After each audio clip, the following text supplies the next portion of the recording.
This is this is a small group by first-year standards.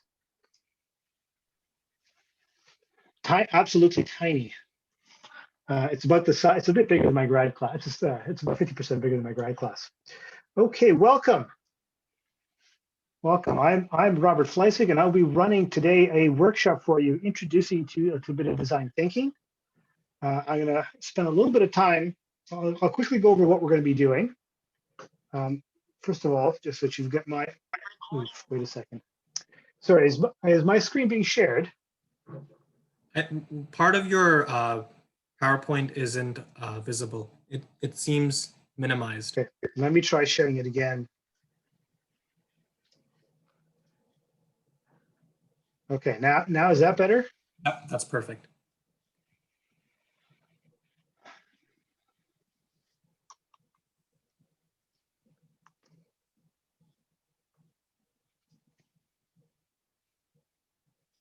Okay, so I'm gonna remember these shortcuts. Sorry, every time Zoom is switching, when I'm switching on and off the sharing, my chat and participant list window disappear. I need to see them both. Okay. So we'll talk a little bit about design thinking.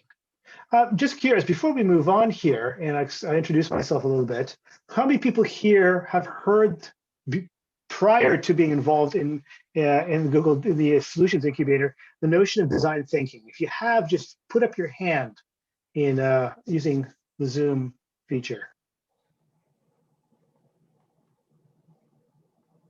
1, 2. I see Luke's clapping. 3. Okay, so pretty, Skylar.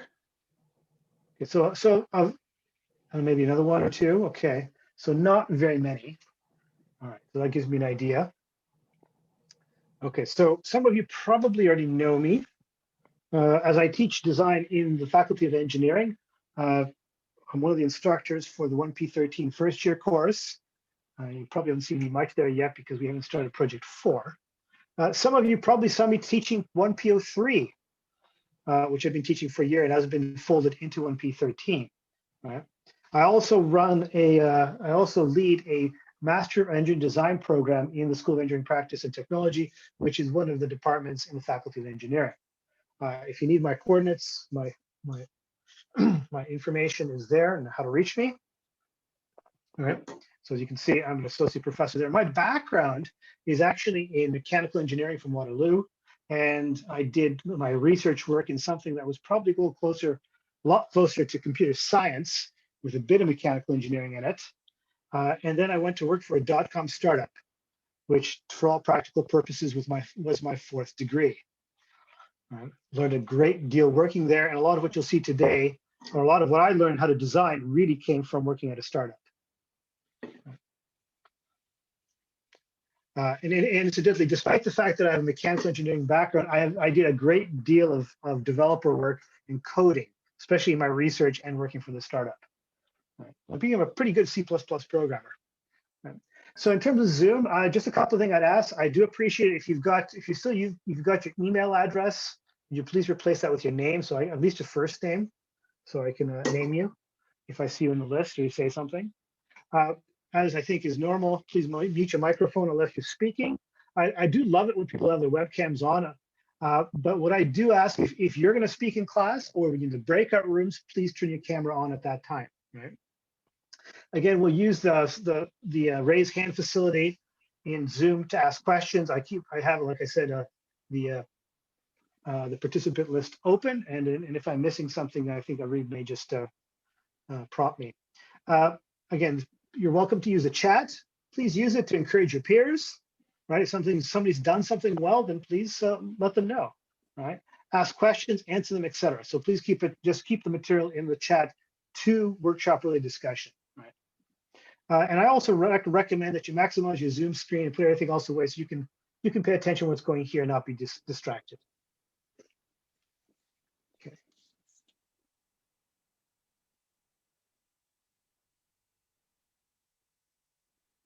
Okay, so what we're going to do, this is part of our preliminaries. I'm going to give you a brief introduction to design thinking. I'll build a little bit on the talk I did, it was 1 week ago, or even it feels longer. I don't know why. We'll do what's called a Stoke activity. I'll explain that when we get there. And the two things we're going to do today, I'm going to introduce you in a very brief way to empathetic interviewing and empathy maps. So two tools that you can use into developing better understanding of your users. All right. All right. So that is today's goal. So normally what I would do in a workshop like this is our first day of a workshop, we would actually run through a design project using a basic kind of a very rudimentary design thinking approach in the space of a couple of hours. We only have this workshop the next, and so we're not going to be doing that. All right, so we're going to dive right into some of the tools and approaches pretty quickly. You'll also hear me using the term human-centered. The human-centered design and design thinking are very closely aligned. Human-centered design came out of a little company called IDEO out of Palo Alto. They're one of the leading kind of design companies in the world. They hire a lot of engineers, and they do some really creative stuff on a human-centered way. And a lot of what they did actually then was taken in by a little group of people called the D School at Stanford, who developed some of the tools I'll show you today. All right. So what I'm showing today has come to academia by way of the practice world. Right. It's not pure theory. Right. So what is design thinking? Now, you all have some notion of what design thinking is, but I'm going to have to get you to set that aside. This is going to be a little bit different. So sometimes we think of design as how something looks, right? The design of a car is its appearance and aesthetic, but that's not what we're talking about here, right? Sometimes design is something that we do, we get together to build, to create something. We don't think of a design, in the context I'm going to talk about today. That's not what I think about when I say design. It's not an event, right? It's also not a product.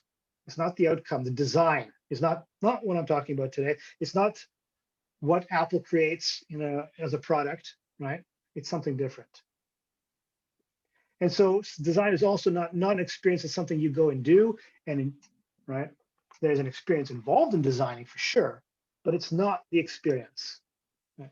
Design, to me, is two things. It's how we work, the process, which have been described as through the steps, but also who we work with, right? And how we work with those people. And also describes how we think, or the mindset, right? And the stuff I'm going to show you today is going to be really, really, really quick and introductory. Normally, I teach an entire graduate course on this stuff, and we're going to just do it very basically. But what you do need to remember here are the basic steps you see here. What we're going to be doing today is touching on two pieces of the empathy step. We're not going to get to define, ideate, prototype, or test this time. We'll be touching on those in the next workshop in 2 weeks, right? So design is a process of empathizing. That is learning about your users. Empathy is not a feeling. It's an understanding of what other people feel. And it might be how you perceive or understand someone else's feelings, right? Define is taking what you learned in the empathy step and trying to identify potential design approaches. Ideating is generating ideas based on that. Prototyping is creating some sort of visual representation of a design or experience that you can test, and then testing it. And then that leads again to learning through that testing, right? This process looks somewhat like what you may have done in an engineering class, but it's quite different in many ways. Right. So the mindsets are ways of thinking, it's ways of seeing the world, and they're actually quite difficult to learn. So you're not going to come out of today's workshop or next week or the workshop in 2 weeks in being an expert in human-centered design or design thinking, but you started down the journey of learning some of these tools, and some of them I think will become immediately useful in small ways. So I'm just going to walk through these basic mindsets. These are very important. Right? Radical collaboration. In engineering, typically what we teach people is you're going to put together a team of engineers, you'll talk to the client, and then you'll go design and build something. In design thinking, we frequently ask people to build teams that are highly diverse. Could include people with very different backgrounds, and sometimes, in some cases, even include users. Right? We typically work together. So the empathy step is typically done with someone else, one other person on your team, at least, right? When we create or synthesize, right? When we analyze the data we got, we do that in a whole team, not done individually. When we work with, do the brainstorming or ideation step, we will do that typically, not just the team, but you may bring other people into that team to do the brainstorming. And then when we test our designs, our prototypes, we will work, pairs will go out and work with users. We don't test them without users. Right? So in every step of the way here is collaborative in some respect, and who you work with may change throughout the process. And of course, this loops and is iterative. Right? Human-centered is probably the hardest thing to learn, especially for us technically trained. Right? Seeing things through human eyes and not through the paradigms that we've been taught in our technical education, right? Right. So that means understanding problems in terms of empathy and insight, right? It means observing. It means testing with real people. But it means that you're creating from a human perspective, not from a technical perspective. So we don't talk about invention or patents, for example. Right? We talk about insights. Right? Culture prototyping. So many times, certainly in engineering context, what we tend to do is we spend a lot of time designing and then we go build it. I will work with people and we'll be at a first prototype within the first hour or two, oftentimes. That prototype will get thrown out ultimately, but it's used to learn.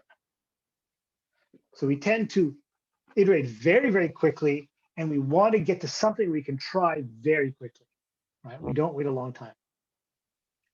So prototyping early, because early prototypes are low cost but have high impact. Right? The later you leave prototyping, the bigger the risk you have left in your project. Right? So we tend to be very practice-oriented. We don't do, like I said, a huge amount of designing and then go test something. We test it really soon. Right? Show, don't tell. So this is one of the kind of interesting things we do with our prototypes. Prototypes aren't for validation or verification. They're there to elicit experience data from our users. We'll get to explaining some of that in 2 weeks. Right? We use prototypes in a different way. So one of the things you probably learn is in feasibility testing with engineering, you're trying to test, does it work the way it's supposed to? In human-centered design, a prototype is used to let someone else experience what you've created, and then you learn from that. Very different way of thinking. Right? And through all these processes, it's very action-oriented. Right? We move very quickly, and we work with people. Right? And we're testing. Right?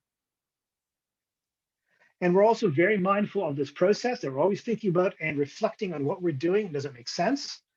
We expect that consistently we'll be both flaring, creating ideas and looking at new possibilities, and focusing after that, or reducing it and making decisions. So this is sort of an up and down thing that goes on throughout the process. Right. Right. So those are some of the mindsets. I'm not going to expect you to understand that in any detail right now, but it gives you a little bit of a sense of how design thinking is a bit of a different process. Right? One of the key things we're going to do today is going to be a big day. We're going to be talking primarily about empathy, and you're going to be doing it. Right? One of the things, just like actually doing design thinking, the only way to learn it is to do it. I'll talk a little bit about theory and background, but you'll be actually practicing it in your breakout rooms within the hour.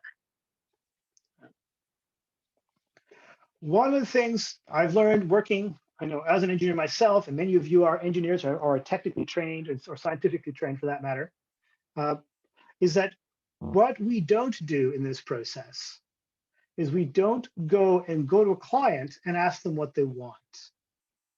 That may sound terribly unintuitive.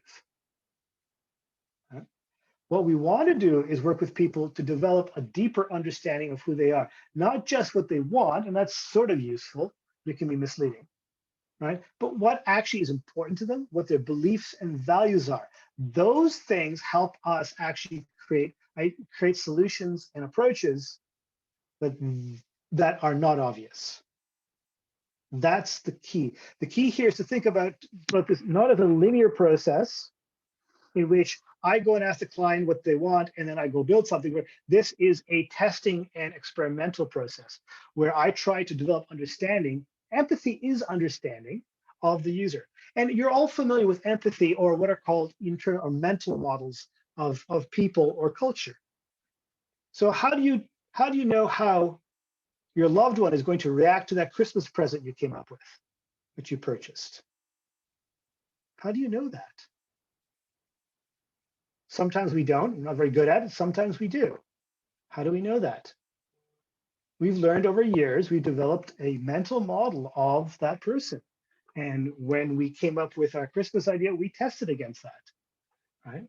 And this is part of the approach here, is that we're trying to get you through the process of working with people to develop deeper, more complex and nuanced mental models of people that you use to design against, right? And we use this in other places as well. We develop mental models. I mean, when you sit down and do writing, for example, how are you testing that sentence, that paragraph? What are you testing it against? You're testing against your own internal mental models of what good writing sounds like. Right? So this is very much the same. We're trying to obtain that experience of working with people that will develop complex mental models. So you might recall the little project I showed you a week ago involving Sandy down here in the bottom left, right? The process that I showed you there in that project, where the students went in and they spent a fair bit of time with her. They asked her a lot of questions, they listened to a lot of her stories, and they identified an insight, a little surprising piece of information about why she doesn't use a grocery cart, right? And how it emotionally was important to her because the experience she had was embarrassing, right? These are hallmarks of a human-centered design approach. Trying to get into the person's mind, understand their experiences through stories, and identify the underlying emotions that are pertinent to those experiences. Right? And that led to a clever idea and solution. The creativity was, if you like, in this part. Okay. So we're all familiar with that problem solution paradigm. It's rather, if you like, it's central to how we think about particularly engineering, but a lot of other kinds areas, right? And I'm going to ask you to be very careful and thoughtful about where the work that you're going to do today, and that you set aside that sort of way of looking at the world. And there's a few reasons why I'm going to ask you to do that, right? First of all, one of the basic things that problem solution paradigm assumes is that we can fully define a problem, and then we can solve it by doing it. As it turns out, that may be sometimes true in engineering problems. It's not true in human-centered problems or human problems. Right? Exploring solutions oftentimes reveals new problems and opportunities. Right? So it's a very different way of thinking about problems and solutions. And also starting with the problem tends to create a bias. Right? It biases the questions you ask, and it biases you towards probably the solution you're looking for. Right? So in a human-centered approach, or a product design thinking approach, we try to approach problems and people with a childlike mindset. Let's assume we don't know anything. Let's be sponges and learn and listen. All right? We also don't use the term problem at all. We, in fact, use something that's a little bit more ambiguous, the notion of a point of view, which we won't talk about in any great extent today. We will in 2 weeks. Right? A point of view on a person and their experiences. It says that it's only a point of view. It's one of many possible ones. Right? And we don't create solutions so much as we test ideas by iterating through prototypes. Right? So again, we don't use the term solution either because it tends to be problematic. Right? So notion of problem solution are clear and is it clear and unambiguous? That's what we need usually to create. That's how we typically approach engineering problems, right? But human problems are never clear and ambiguous. And the process that we use here works actively to leave the ambiguity in. Okay. So before I move on, I've got a little example for you of some work my students have done. Thoughts and questions at this point?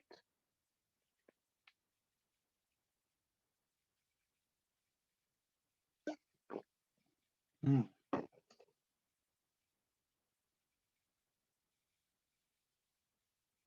see no hands.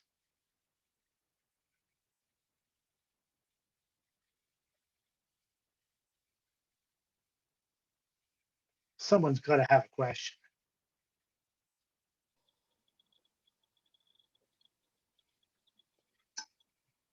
I have a Jeevan? question, if you can hear me. Yes, I can hear you. Sorry, I was actually trying to figure out how to raise a hand. I'm not used to this Zoom thing because I mostly use MS Teams for my classes. No problem. Thank you for letting me know. I'll keep that in mind. So basically what I was trying to get out, I was surprised when you actually said that when you go to, let's say, your specific target audience, you don't actually explicitly ask them what they want, but rather implicitly sort of set up this like life story kind of interview and kind of get that out of them eventually. That's not a Trying to build bad that. interpretation, actually, given what I've just shown you. But you're right. We don't explicitly ask them what they want. Now you'll probably discover that anyways. They'll probably tell you, or you'll get it'll come up in conversation. But that's not usually our goal, right? Right. We try to go a little bit deeper, and I'll explain that a little bit later. But you're exactly right. We don't ask that. And actually, one of the quotes I love sharing with my students is this quote by Sir Dennis Lasdun. He was a British architect. And he said, it's not our job to give the client what they want, but to give them what they never dreamed of. But once they see it, they knew they always wanted it.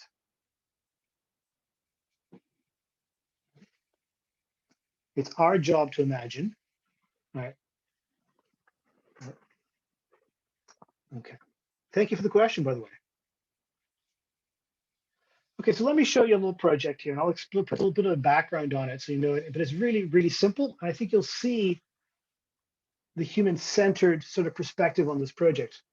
Now, this is actually from one of 4 projects my students did in a graduate course back in the fall. In this particular case, they were working with a group of patient and family members associated with St. Joseph's Healthcare Hamilton. Right? And they ended up talking to those people about childcare for new parents, as it turns out. Right? So what the students did is they spent a lot of time interviewing, and then they built, first of all, a persona. So this is how they would represent essentially a design, right? So they focus on the people. Here, the 2 people, these are personas, these aren't real people, right? And incidentally, the 3 students in this case are all engineering students that did this project, all have an undergraduate degree, they're doing a master's, right? And actually one of the students, she was really, really good at drawing, as you can see, right? So these are the people that they were designing for. They spend time understanding and creating what's called a persona, right? So Yasmin and Yusuf recently immigrated from Lebanon to Hamilton, leaving their families behind. They're expecting twins. So they're setting up a human experience. Right? And they're interviewing then identified what the current experience is for such parents once the children are born, right? And they would represent this in what's called a storyboard or sometimes a journey map, documenting, this is obviously a very brief version of what that human experience currently is, right? Do you have support? They're at home, they don't know what to do. And it allows people to walk through and imagine what was going on and relate to it, right? Visual elements or using visual elements in design of any sort are really, really important, right? And you can see that something like this, you could show to anyone and they would understand what was happening, right? Now, part of that interviewing is to identify key insights. What did they learn that surprised them or was unexpected and gave them a deeper understanding of what was actually going on in the lives of the people experience, in this case, new parents having to come home for the first time with a newborn, right? Insights. While a new mother's own mom is traditionally her main supporter after childbirth, many moms nowadays reject their mother's wisdom and sensibilities, right? So that is simply learning about the people. But it's not hard to imagine how that might inform possible solutions or direct you, right? You need to be set up with resources before your baby is born because you get really busy. So again, insights about their experience. There's no implication here as to what the problem per se is. You can see that there's opportunities here, right? Having a baby in the NICU, which is the neonatal intensive care unit, is incredibly stressful. Visiting policy, milk supply issues, lack of privacy makes the situation even worse. So these are very brief explanations of the insights. The students developed several pages of insights from the interviews. Again, we haven't talked about technology once yet. We're simply taking time to learn about the people and identifying what it is that we heard that was important, right? Then this is actually their design. And the design is actually a rethinking of the experience of those two people. In this case, it involves some technology, right? But it's there to support a different way of doing something. Living, interacting, in this case, raising children, looking after parents, and so forth, right? And again, it's a very brief version, right? And again, this makes it possible for you to work with end users who are not going to be engineers. And in some cases, let's say in this case, also clinicians or medical professionals who won't understand what you're talking about if you talk about the technology. You're talking about them, what matters to them, right? Their experiences.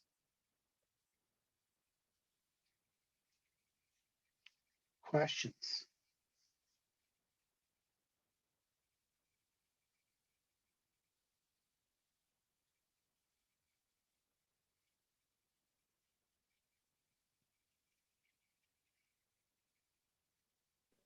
How rough can the drawings be? And like kind of like the and the storyline. It's Aras, is it? Yes. Yes.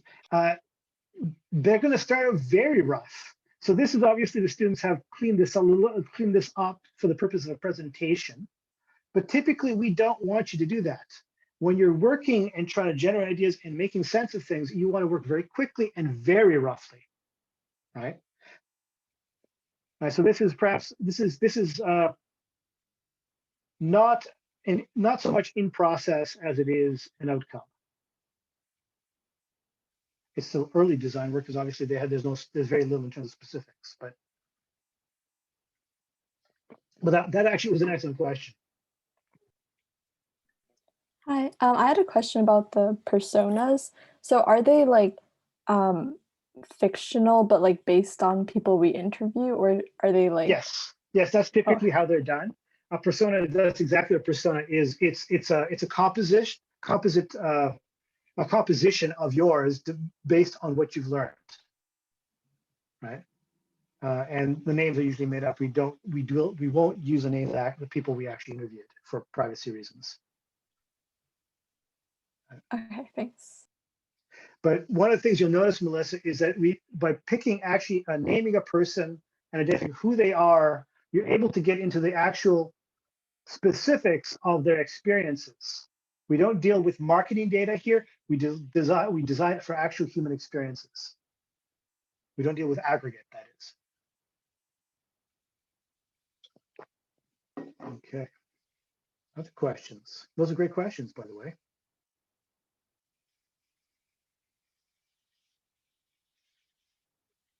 What surprises you here?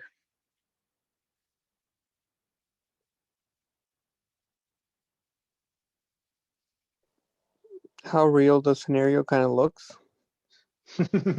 That's an interesting comment. I like that. Yeah. And it has to, because those scenarios are something that essentially, I mean, we would use a storyboard like this as a prototype, right? You'd have to go back to the people and be able to show this to them, and they have to make sense of what it would be like to go through the experience that you're proposing here. Right. I have a question. Abdullah? Yeah. So basically, what the interview questions that we ask are more for understanding their situation and like how they carry on their day or when an event happens.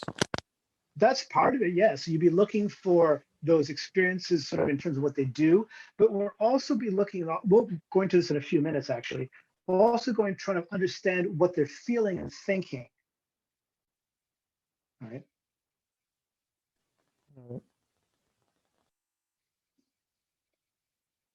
Do you want to say anything else, Abdullah?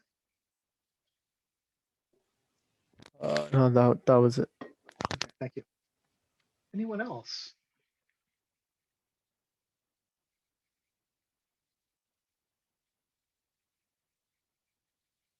Okay. All right, so if actually, what I was planning to do at this point is to take a short break. And let's say, because we haven't even been going quite an hour, but I think it's a natural place to take a break. And let's say till 1/4 past, about 7 minutes or so. When we get back, we'll do a little Stoke activity, which is going to require us to go into breakout rooms right away. And then after that, I'll introduce empathetic interviewing to show you, actually start, go down the road that some of you have already been asking about. What are the kinds of questions you might ask? And how do you do an interview like this? So see you back in about 7 or 8 minutes.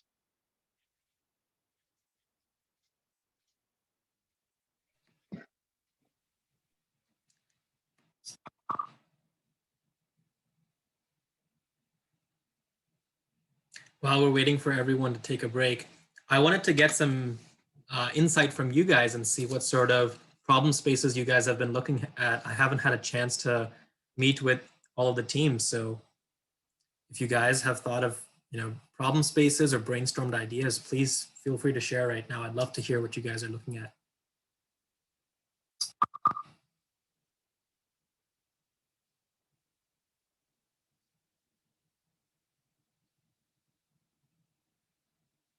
Anyone want to share? Do we have any courageous souls right now?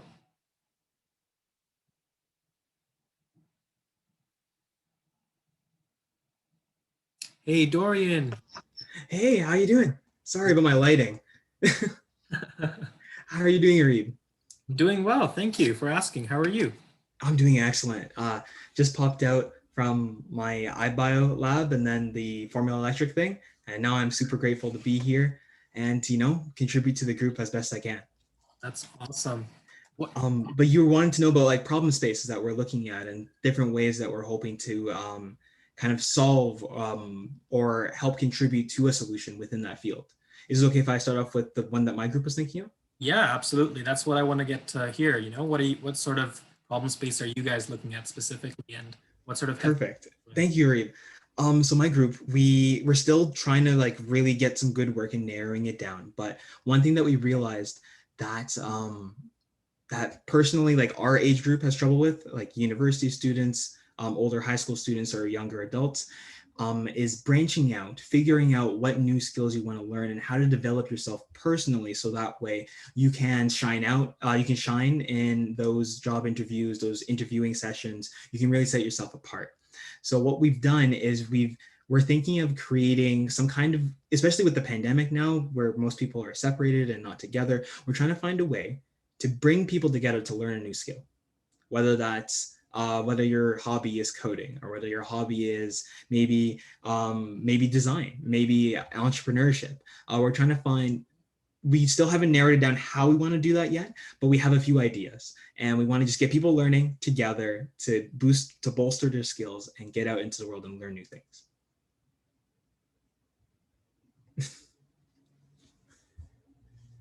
That's very cool. That's awesome. So have Thank you you. explored like current like existing platforms and applications that use? Yes.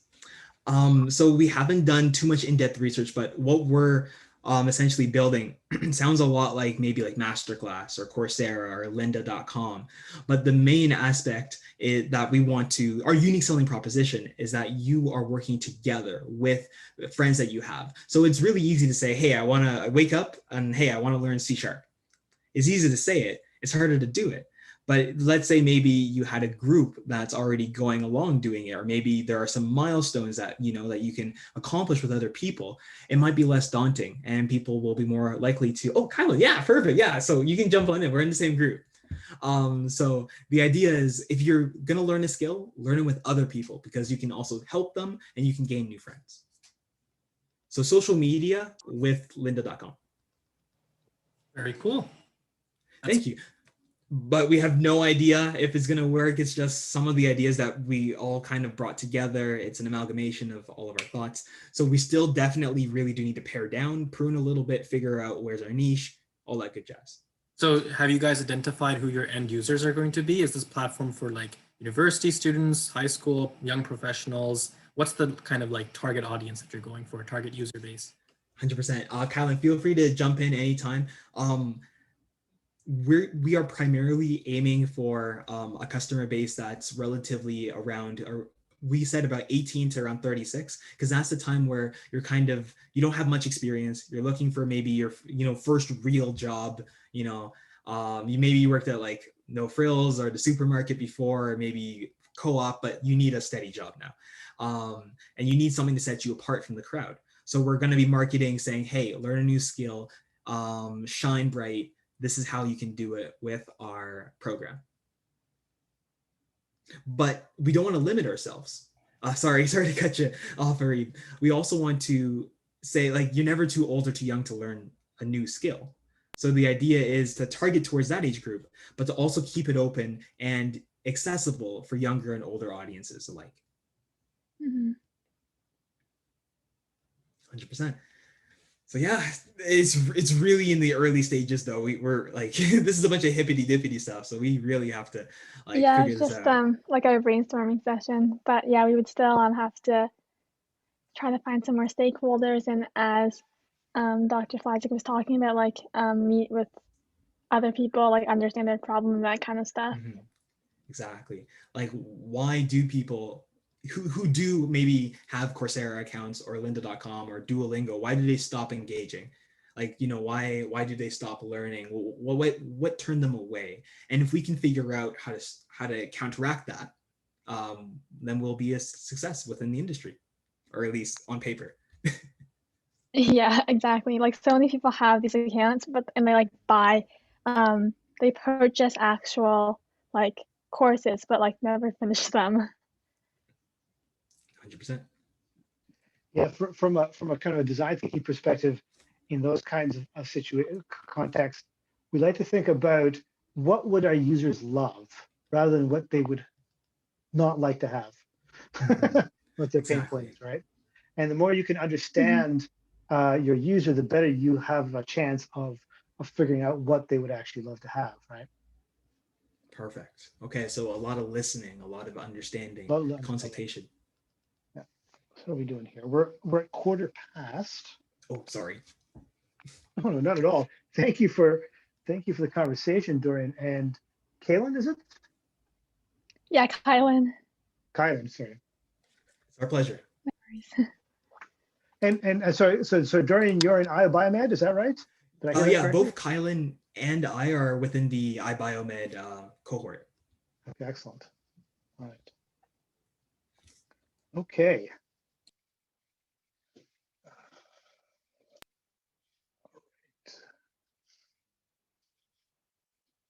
Are you putting people into breakout rooms? Or, Yes, so whenever you're ready, Dr. Fleisig, for the breakout which is session. in about 3 minutes, I think we're going to be into breakout rooms for a few minutes. Okay, so the way that we did this last time is that we just asked all the individuals to tell us which teams they're in, and I'll call out their name, they'll tell me their team, and I'll assign them immediately. If you can see the breakout room, and you can I can see. right? Yeah, for the students, if they can see it and they can go into the breakout rooms, then that's great. They can do it themselves as well. I know for older versions of Zoom, they can't go into it themselves. They have to be manually entered. But Yeah, that has changed. Mm-hmm. Okay. Let me go share my screen again.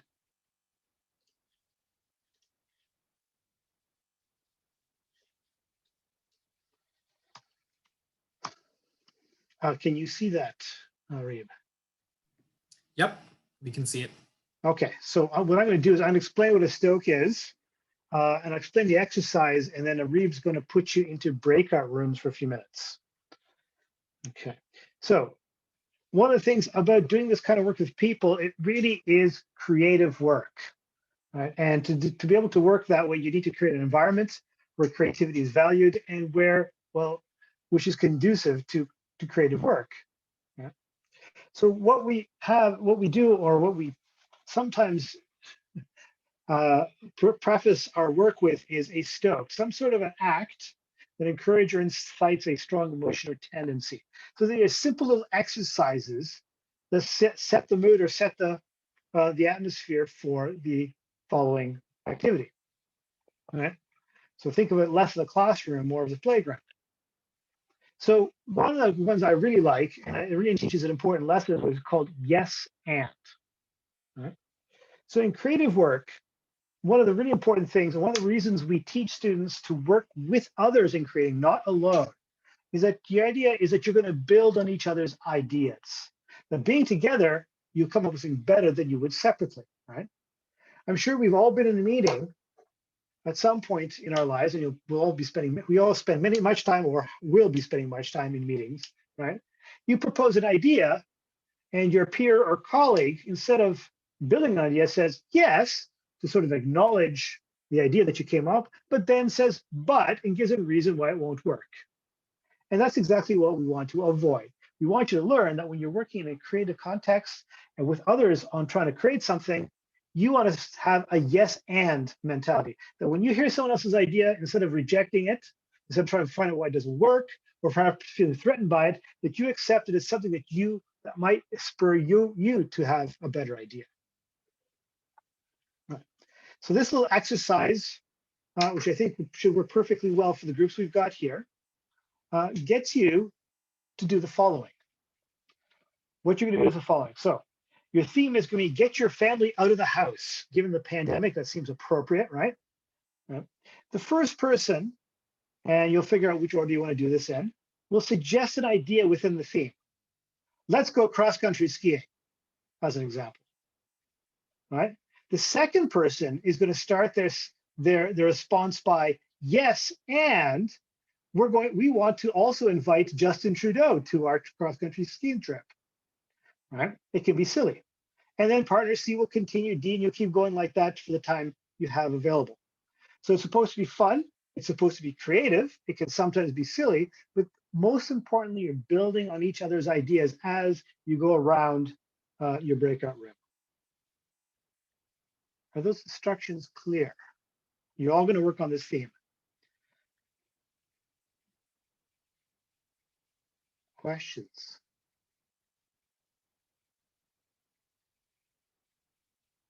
I see there's a message.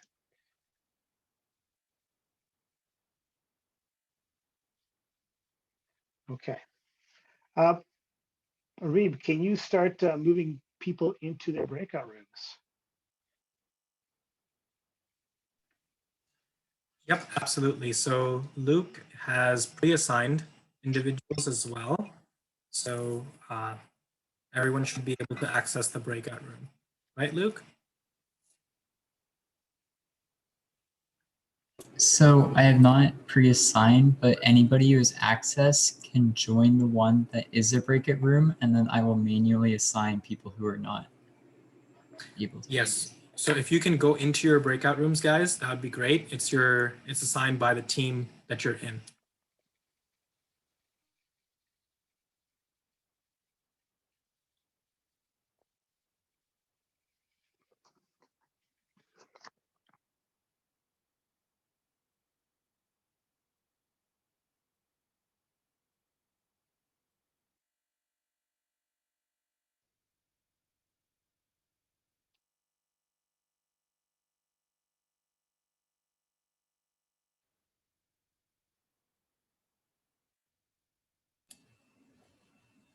Okay, so I'll give it another 15 seconds and then I'll start manually assigning people who are still here. And someone asked in the chat, where is the button? So if you can't see the breakout room button, then don't worry about it. That means that you have an older version of Zoom, and we'll manually assign you. If I somehow assign you to the wrong team, then leave and come back and I'll get you to the right one, but should be fine.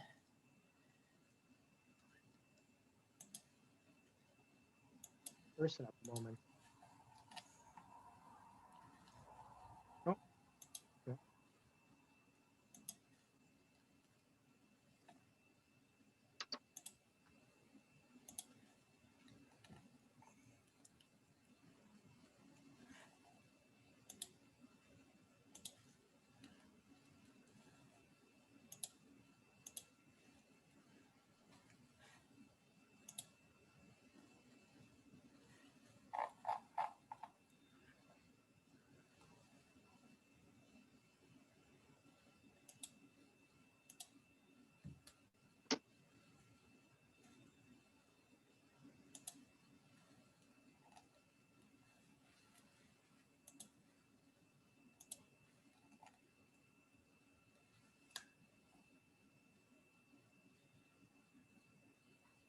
We have a pretty good turnout here tonight, Tariq.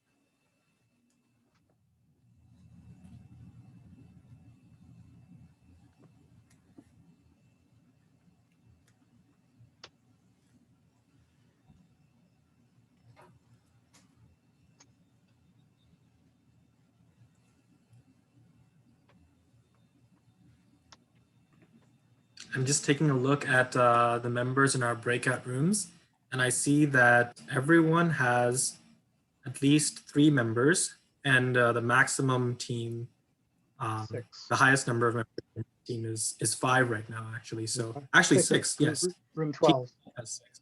Yeah. Yes, room 12 has 6. So I'm going to give them a couple of minutes. They don't need a lot of time for this. And then we'll see what happened. Usually they come back with lots of smiles, which is part of the point. So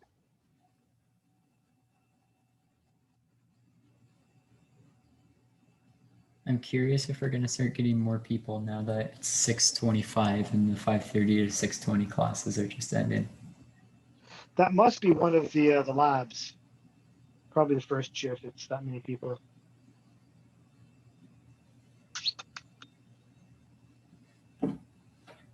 Or studios. There's a Belinda. Linda, have you not been assigned to a team? She has been assigned. Oh, she might have logged in twice. She just has not joined yet. Oh yeah, it does look like she's 2 people. So Because I know sometimes sometimes people do that. Just seems to work better with one device is better, I guess, speakers and mic than another.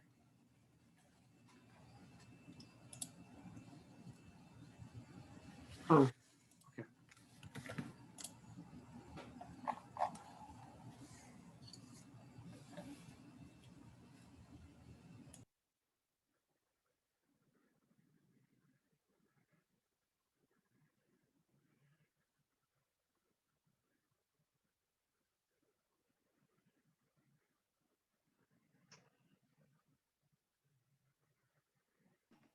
I wonder if we want to go into the breakout rooms and see how everyone is doing. What do you think, Aras and Ariba and Luke? Luke should stay here because he's going to get everyone back. Plus you. I would say first kind of like let them get their thoughts out, because like I know a lot of times like if like teams are doing like brainstorming, like it might throw them off if someone's like, yo, what's up? Or like, how's it going? That's true. What do you have? Right? Meant to be a That's true. short That's exercise. It's not meant to be something long. So we should probably bring him back momentarily. Yeah, I think exactly. he generally has a 30-second countdown timer for that. Yep. So they should be good by the end of it. They just need a bit of time to they've already met, so they know these people. So let's actually bring them back. It's not like they're all right, they're fresh. so I will close all rooms right now then. Yeah, and it gives like a timer, like if So 30 there's seconds left, 60 so they'll know. And see, there's just so many like small limitations to Zoom. Like, what if I want to end it now or end it in 30 seconds or 15 seconds? But, like, no, you're stuck with a minute. Why does it have to be fixed like that? I don't know. Yeah, there's so Set many up ahead. things. I don't Or know. like how only the host in Zoom can add people to breakout rooms. Like co-host I can't. know. Yeah. And it's like it's such a huge limitation. And you can't go into the breakout room without a second account. Yeah. Or like the Yes. host can't send people chat messages unless it's like a broadcast banner on the top. Like Oh, actually, interesting. unless, Did you see this? unless you can. These guys had their cameras on, and then they came back and they turned their cameras off. Yeah, I saw that. But they had their cameras. Oh yeah, You've been caught. They were smiling too. there you go. Caught Okay, him. we still got quite a few more to come though. Only 30. We had like 50. Well, they're coming. It's coming. Oh, whoa. Okay. Up to 53 now. Okay, I think we've got everyone back, or at least almost everyone. All right, how did that go?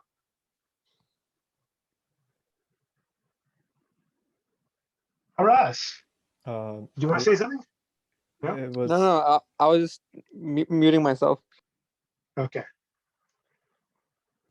One How person did that said go? it could run forever. Yeah, it could. Well, what did anybody come up with anything truly funny or truly silly? What was the best idea someone had?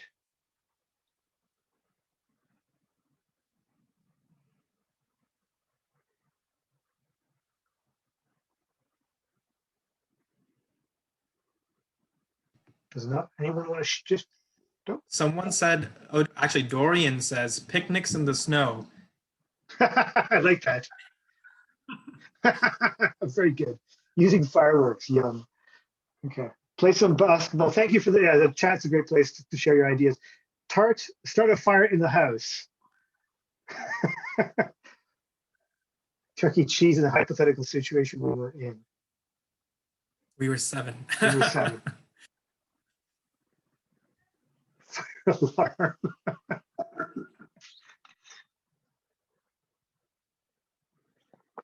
Okay.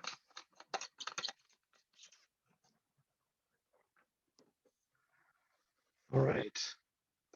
Okay. Thank you for your input. So as you can see, the purpose of the exercise, I hope you got a little bit of a smile or chuckle out of this. It's meant to be fun. It's meant to be a little bit entertaining and also just emphasize that point of yes, and we're trying to build on each other's ideas. So something to, I mean, as much of it was silly and fun, it's something to truly keep in mind when you're actually working together with other people while you're creating. Okay. All right, so let's move on to empathetic interviewing. So what I'm going to introduce here is a little, maybe about 8 slides or so, maybe 10 slides of some background and some basic technique. And then we're going to practice it together a little bit. I think Arib has volunteered to be a interviewee. And then I'm going to send you out into your breakout rooms to try it in your breakout rooms, in your own teams.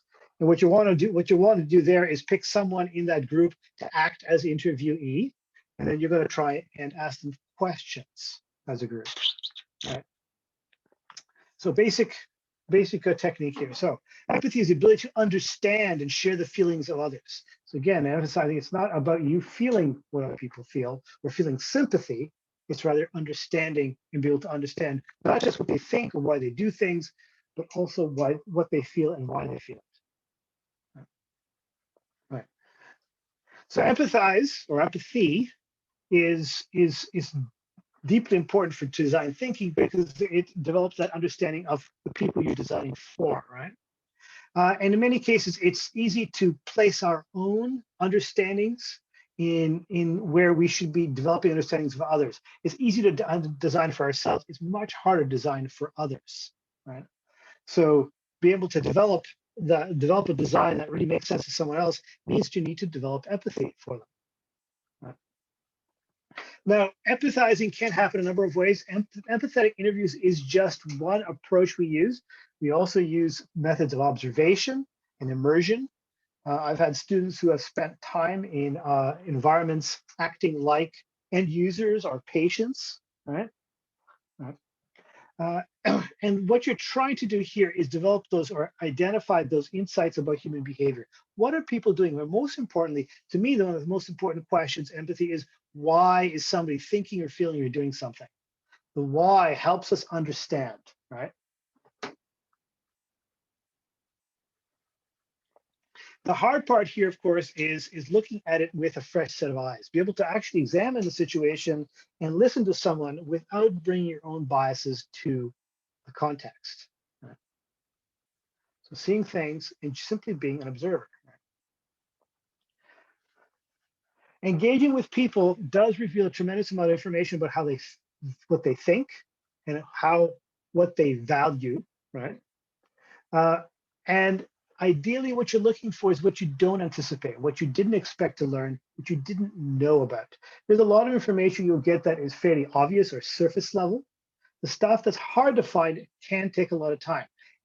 Interviewing can be quite time consuming, right? It depends on who you're talking to. Right? But ultimately, you're looking to understand the deeply held beliefs that this person has, because this is the basis of good design. So going back to that Coiner case study that I showed you last week, that little project involving a little tool, right? Our students went out and they didn't have any prepared set of questions, right?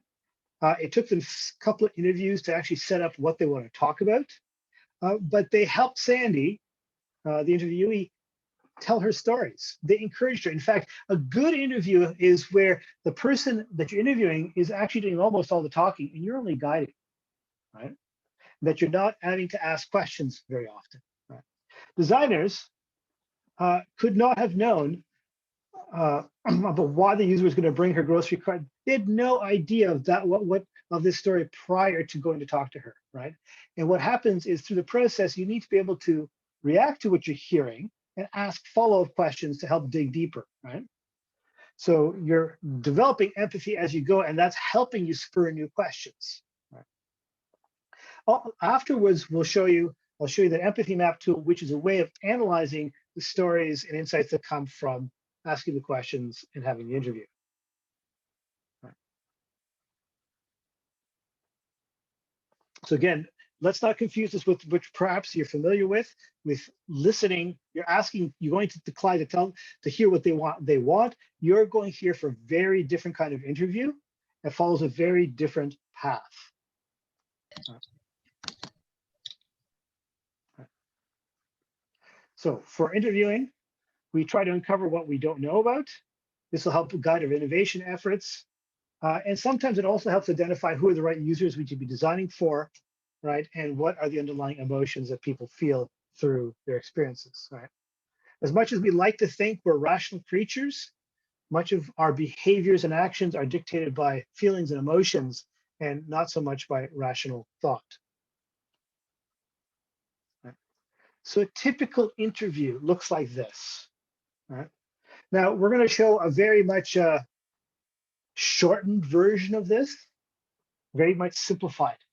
But one of the exercises, and we won't do this today, but what I would do in my class, I'll tell the students, all right, pair up with someone else, and you're going to go talk to people about, let's say, their classroom experience or their experience coming to campus for the first time.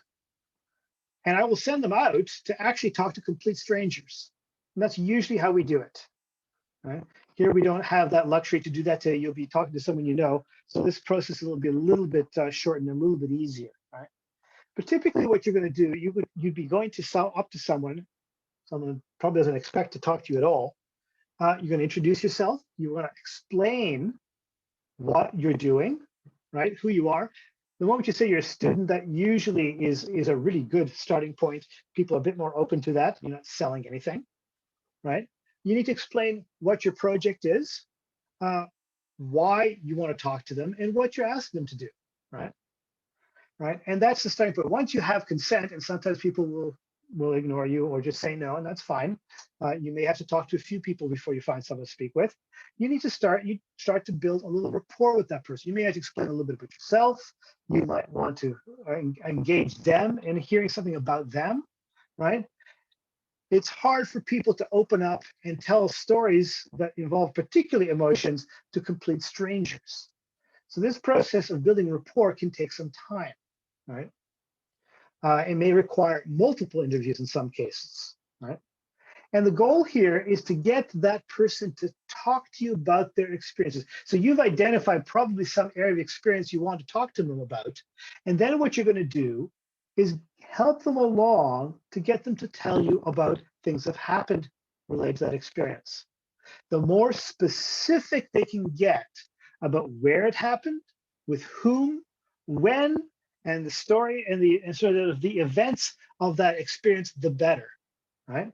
And what you will do is you will help them guide through that question. You want to ask clarifying questions sometimes. You might want to ask contextual questions. You might ask them about why they felt something or what they thought along the way, right? So you ask follow-up questions to help them tell their story, right?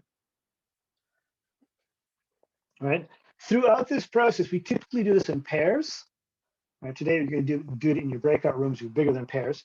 But two people, one person actually engages with the other person. The second person is carefully taking notes, right? Sometimes you might record, but you have to have permission of that person, or the person you're interviewing, to record, right? Either way, this can be time consuming at times, and it's not always fruitful. Some people will be very difficult to get them to tell stories. Others are much easier to do that. So how well you can set the stage and make them feel comfortable will make a big difference in your ability to make the interviews successful. All right. So like I said, the goal here, the climax of this process is where they're actually sharing how they felt about something, right? How some experience made them feel. Right. So one of the places I've done this quite interestingly with people with little experiences. We would explore something like, and we'll do this with Ariba in a minute, I think, is your convocation experience. Now, actually, this or graduation experience. So I suspect that most of you haven't had the convocation experience yet. You're undergrads, most of you, but you've had a graduation, which is more or less the same thing, right? And it's a place where it's an important event in your life, and there's a lot of people and emotion mixed up with it. So it's actually quite a ripe place. And we've had some actually tremendous stuff. Students come up with some tremendous insights by interviewing people around this theme. Right. So that's the basic process. A few tips. Now, this is actually one of the slides in the PDF that Ariba has shared with you. The other one is this one. So one of the things you want to do here in asking questions, give people to speak, is you want to avoid yes and no questions, right? Or simply, and you want to keep the informational questions to a minimum, right? Right. So you want to ask open-ended questions to get people talking, right? And that can, like I said, be quite challenging. Right? You don't want to suggest answers, and you don't want to lead them. Right? One of the most powerful ways of asking open-ended questions is to literally invite them to tell a story.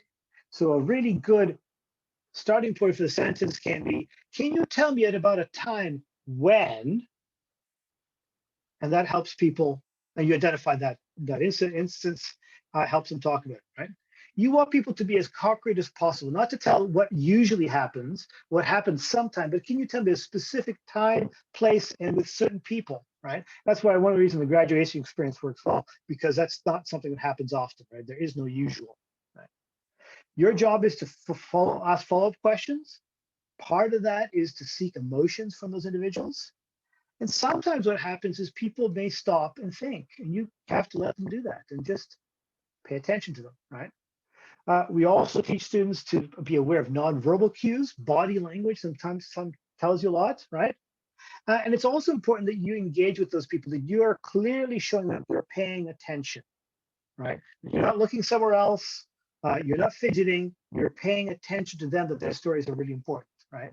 And that one other way to do that is to show that you're actually you or your partner are taking notes, thereby capturing the stories and interview responses that you're getting. Okay. So practicalities, like I said, we interview in pairs. We typically want to interview users. Experts are a little bit different. They're more likely to share expert knowledge rather than a user experience, right? Sometimes users are looking for solutions to some problems. They may even share. Those can be really powerful too, because sometimes where someone, a user has been creative with something, may give you an insight as to what was there's a hint there as to what an underlying problem or issue was, right? We try to look at diverse audiences. We don't want to look at everyone that's the same. You're going to probably run multiple interviews, right? And engaging people that you don't know can be difficult, right? In the classroom, we find various ways of overcoming that, but in reality, doing this really well actually requires a lot of skill, right? Some of you will be more natural at it. Others are going to find this much harder, right? Okay. Questions?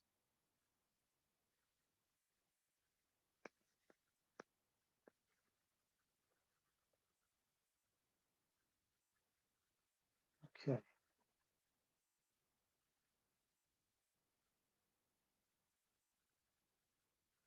Any questions, thoughts, comments?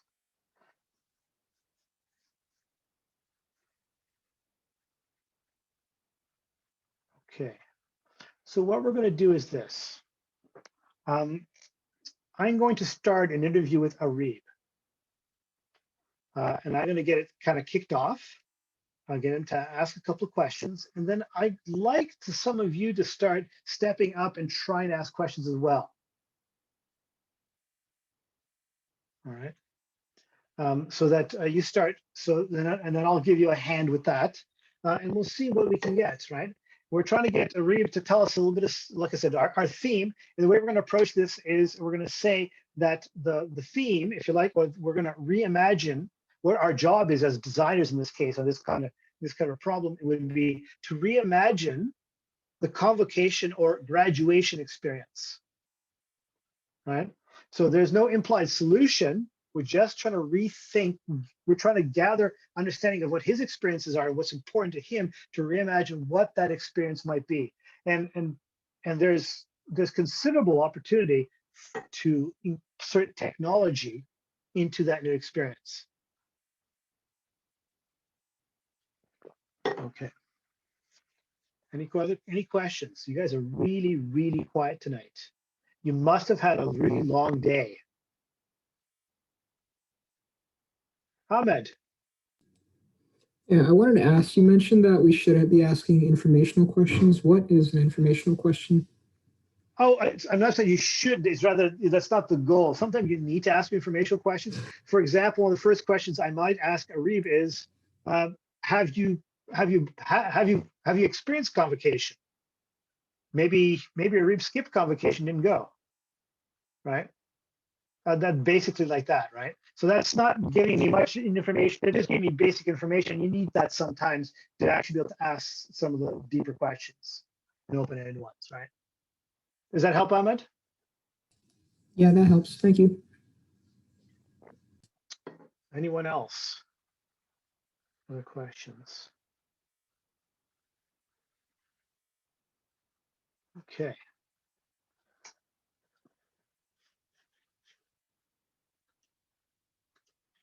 Oh, is it, sorry, Kaylin? Hi, it's Kylan.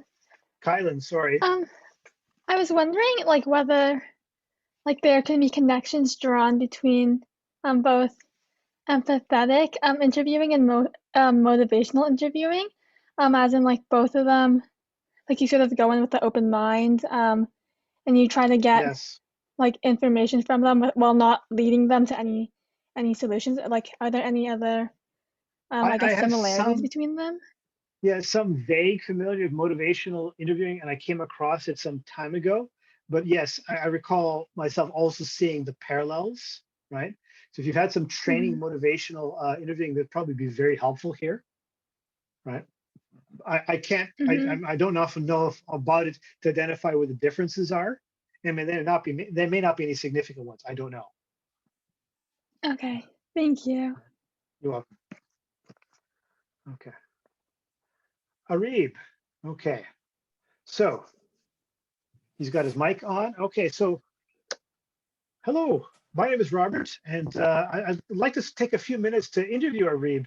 I'm doing a design project where we're going to try and to reimagine what the experience of going through convocation or graduation is like. Do you have a few minutes to talk to me? I'm a student by Hello, Robert. Thank you for reaching out to me. Yeah, for sure. I'd love to talk about convocation. So what I'm trying to do here, like I'm trying to ask you some questions, and what I'm trying to do is get you to tell me a little bit about your experiences. The more specific you can be about them, and how and relating specific concrete stories, the more helpful that'll be. I wonder, is there a particular? Have you gone to convocation or graduation as a student yourself, or as a graduand yourself?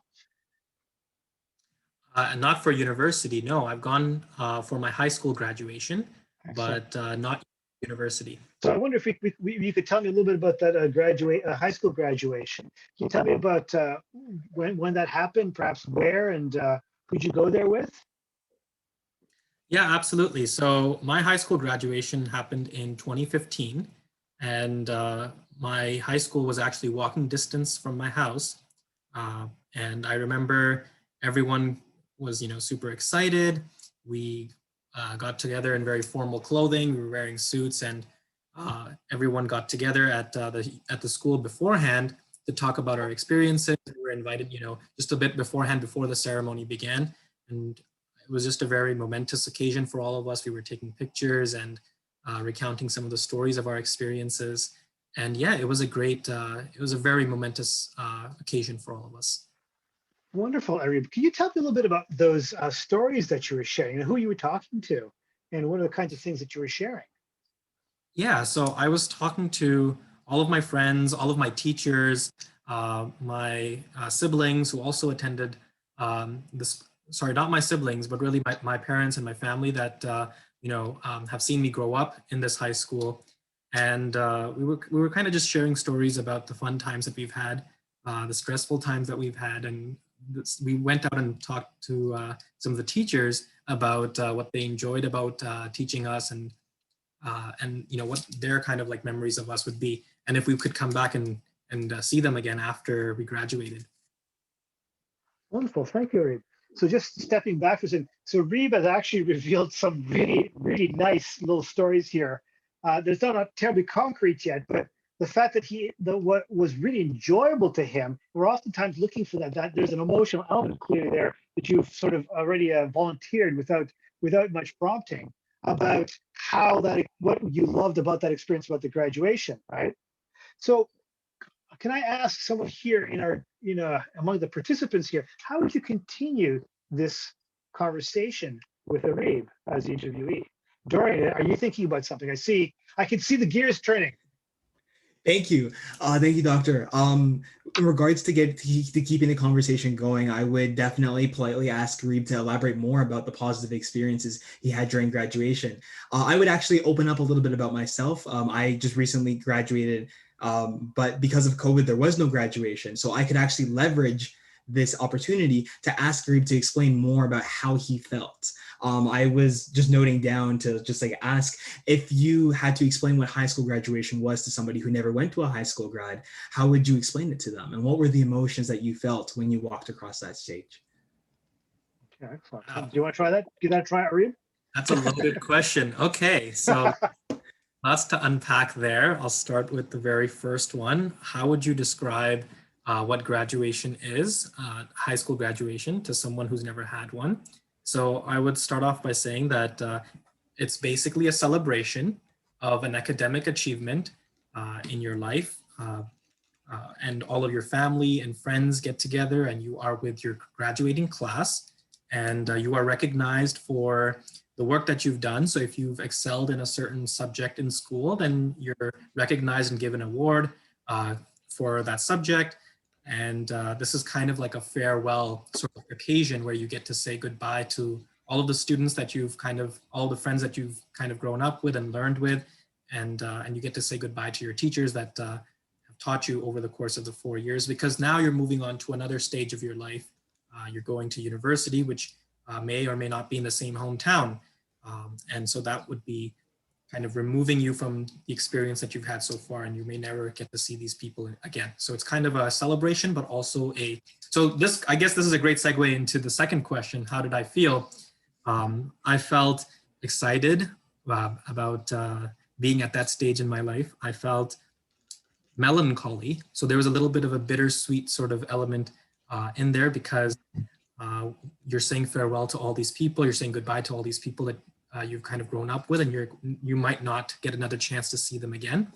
At the same time, I felt hopeful for the future, because I was moving on to another stage in life, which I knew would be, which may have even more adventures and exciting things to come with. Arif, could you tell me about perhaps the moment in your graduation that perhaps stands out the most for you? Yeah, so I remember, so there were a couple of moments. Okay, so let's go through this. Now you're bringing back memories, Dr. Fleizik. Especially since my university graduation is happening in a few weeks. So this is great.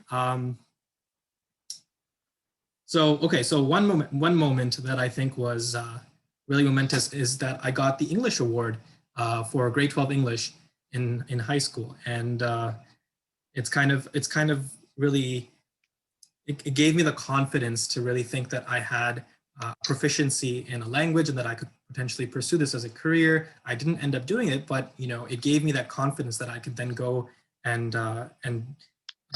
potentially pursue this as a career. It was a skill set that I had, and I was great at at communicating and talking to people and kind of voicing people's concerns and putting them down on pen and paper. So that was one thing that I was recognized for, and I think being recognized in front of a community of people that you've grown up with is just a very, it just feels very,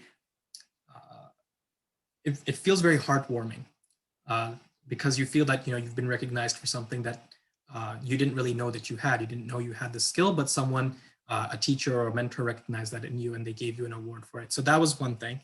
Another thing was that after our graduation event, a bunch of my friends and I got together, and we went all across the high school and went to all of our classes and revisited all of our teachers, and kind of relived that experience. Going from grade 9 classrooms all the way to our grade 12 chemistry labs. That experience is something that, as you're going through and you're seeing each of the rooms, you get to kind of relive the moments that you've had in all of those rooms. Yeah, so I mean, here we could go a little further. We could actually ask you to think about those moments that you had in those rooms, and to perhaps share those with us. Is there anyone else here that'd like to ask Arif a question? What else might you ask him, and how might you else approach this interview? You, by the way, Arif, you've been a fantastic interviewee. You made this really easy. Thank you. I felt really nervous before, because I was like, am I supposed to be realistic and kind of be closed off, or should I be forthcoming? And then I was like, you know what? I'll just keep my mind. Yeah. Anyone like to ask a question here? Or,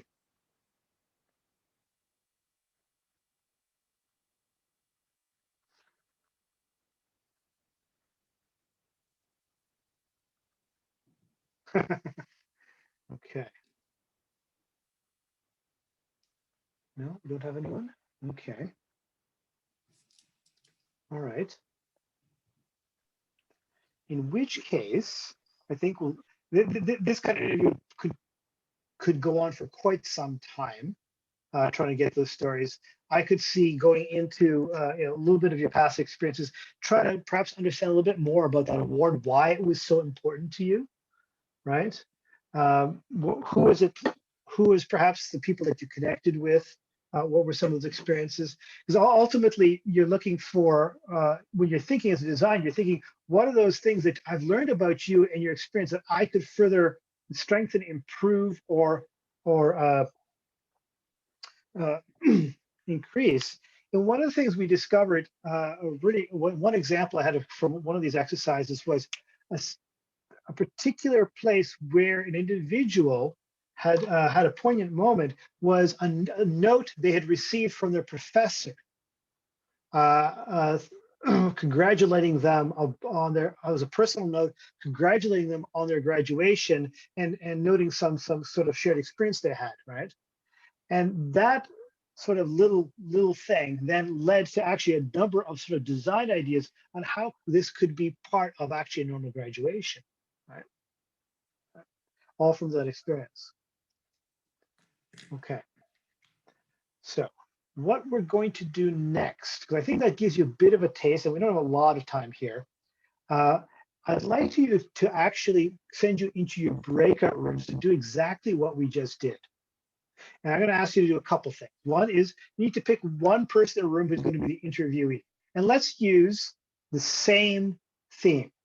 Alternatively, so an alternative theme might be your quarantine experience, if you don't want to use graduation or convocation, right? But you want to start asking questions of that person. What you're going to do is random people in the room should be either engaging in the conversation to ask questions and to ask follow-up questions, or should be taking a few notes. And I just maybe want to capture a couple of really good stories and a couple of insights. What did you learn that you didn't expect? And when we come back, I'm going to ask a few of the groups to share perhaps the best story or best insight they gained from the exercise, right? So what we'll do is send you in, you pick the person you're interviewing, start the conversation, capture notes, and then we're going to give you a little bit of a broadcast message to warn you need to take a couple of moments to decide which story or insight you're going to share with the rest of the group when we come back. And I'll give you about, let's say 15 minutes for the interview, which is actually not a lot of time, but you know each other, should get off pretty quickly. All right. Questions?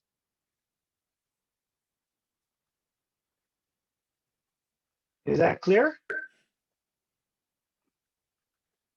Oh, sorry, Dorian, I missed your question there. Okay, so we'll give you about 15 minutes, send you to your breakout rooms, and then when we come back, I'll ask the groups to share what they came up with.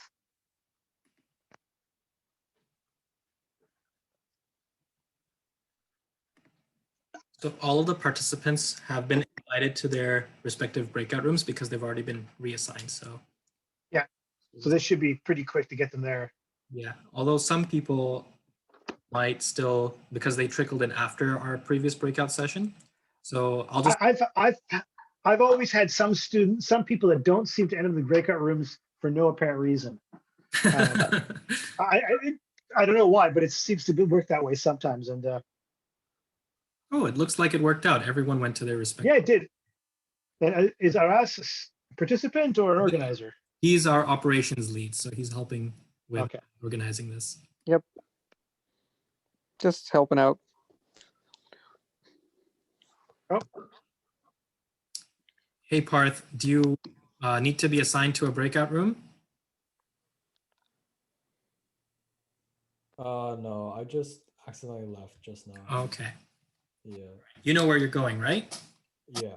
Awesome.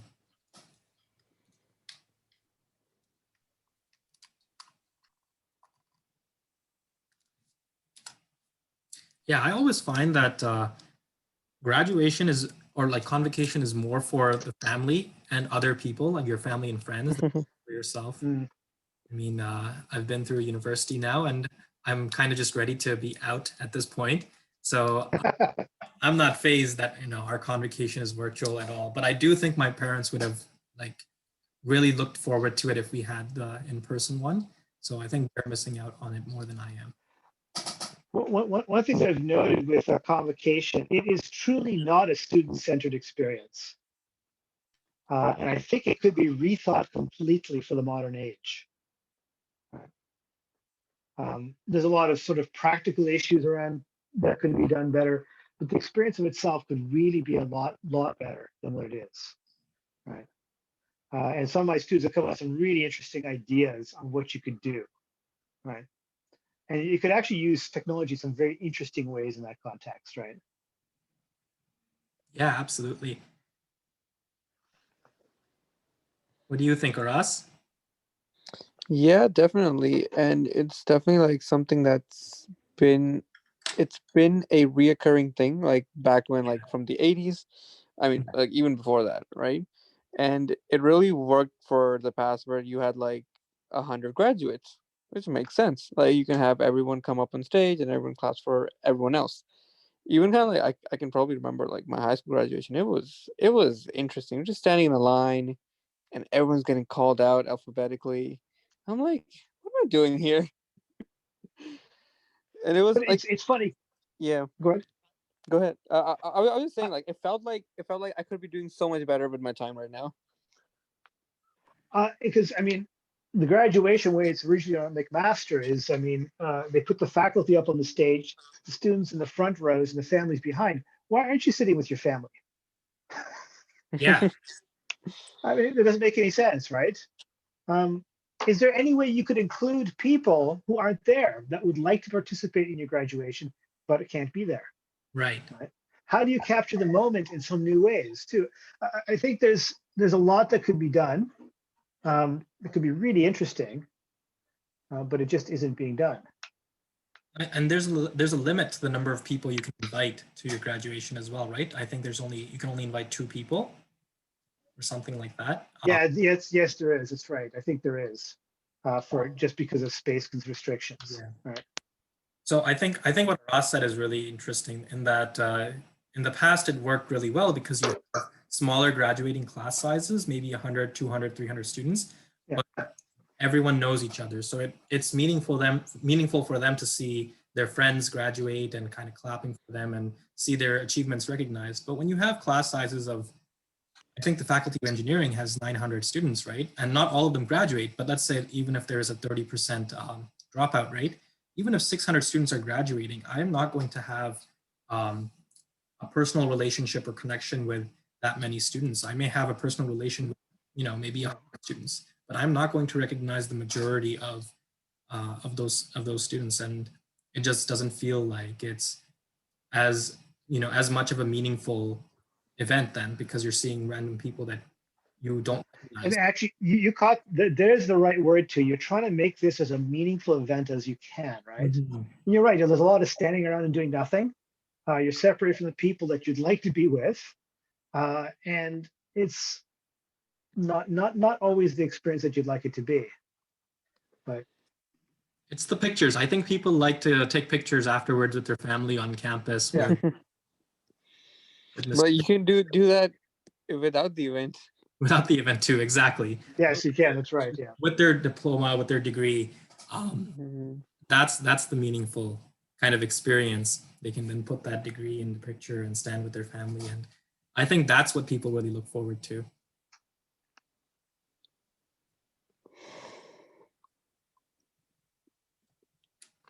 Yeah. So we got about 10 minutes.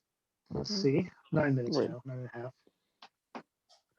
So, Dr. Fleisig, what are some interesting graduation alternative ideas that you came across? I'd like to hear this. Yes. To remember, what was one of them?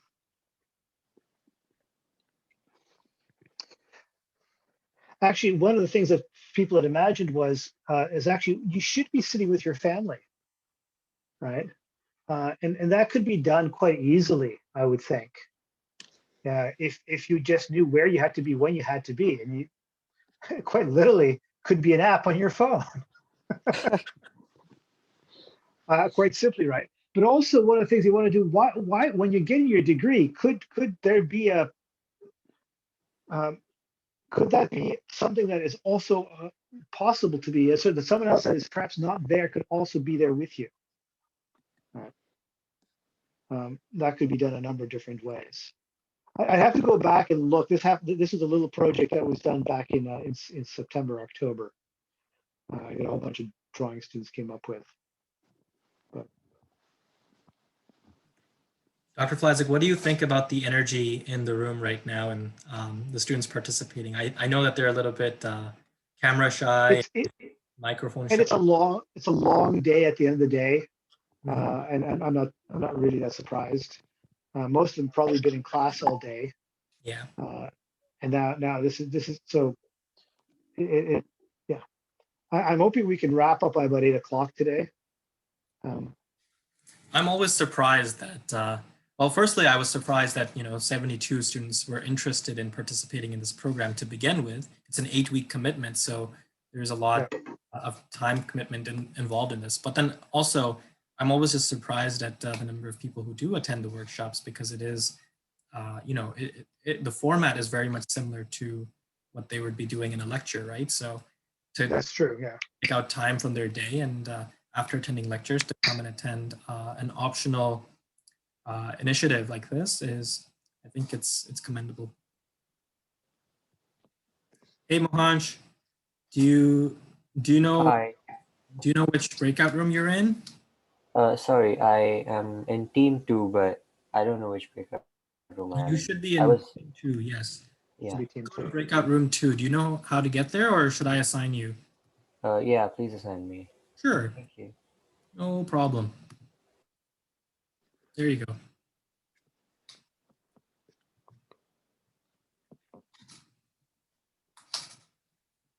Interesting. Yeah, I wish I had more initiatives like this when I was growing up, like specific professional role-based initiatives that teach people be product managers and designers. There's a lot more extracurricular opportunities now, but everything is very much like skill-oriented and not so much like teaching people how to become a professional. So this is something that... What's the difference between the two? Well, okay, so for example, this is something that I tell a lot of people. Let's say you were to go to a hackathon, right? A 36-hour event over the weekend, and you were to build something. Well, in this initiative, you're also building something. So in that sense, there isn't as much of a difference, right? Except it's the process that matters, right? In a hackathon, you would go and you would learn whatever technical skills that you needed to learn in that time to build an application. But you wouldn't really critically assess if there was a need for that application, or if that application, what the user interface would be like for the user. In this sort of initiative, because we've kind of distributed the tasks between the roles, and the emphasis is on cultivating like role-based learning, like product managers will be doing specific tasks that are relevant for product managers, and designers will be learning skills, but then also doing tasks that are relevant for designers. So then through this process, they'll be doing things that are relevant for industry people in their day-to-day activities, right? And that's kind of where this whole idea came from, in that, yeah, you can apply to a company and say that, hey, I've built this application, and that's impressive. That's really impressive. But it means something completely different when you can apply for a technical business analyst role, let's say, and say that I've been in an initiative where I actually did the tasks that you actually have listed on your resume, and I've gained proficiency in them. I've actually spoken to users and built user flow diagrams. I've built user interface modules and kind of built a product from that process. One of the things working for a startup I learned was what we were taught at an undergraduate level in design was essentially what we learned was designing in a vacuum, where basically everything is really, you're treated, everything is set up for you. Yep. Essentially, all the boundaries of the project are set for you, and that's actually where the value is being created, is at the boundary, and they've taken it away from you. So it becomes essentially linear. I let the task, I go do them, but that's not real world, right? And we found that once we had to actually work with people and actually deal with real issues, things became a lot more ambiguous and fluid than we would have ever liked, but that was reality. Yeah, absolutely. Yep. Sorry, Ross. Yeah.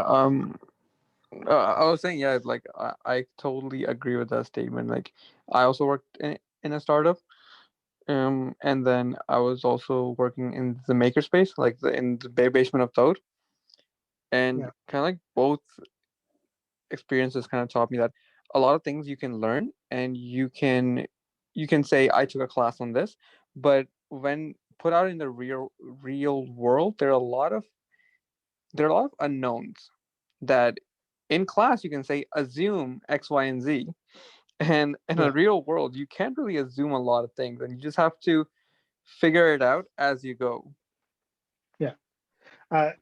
And there's a lot of critique in educational circles around this.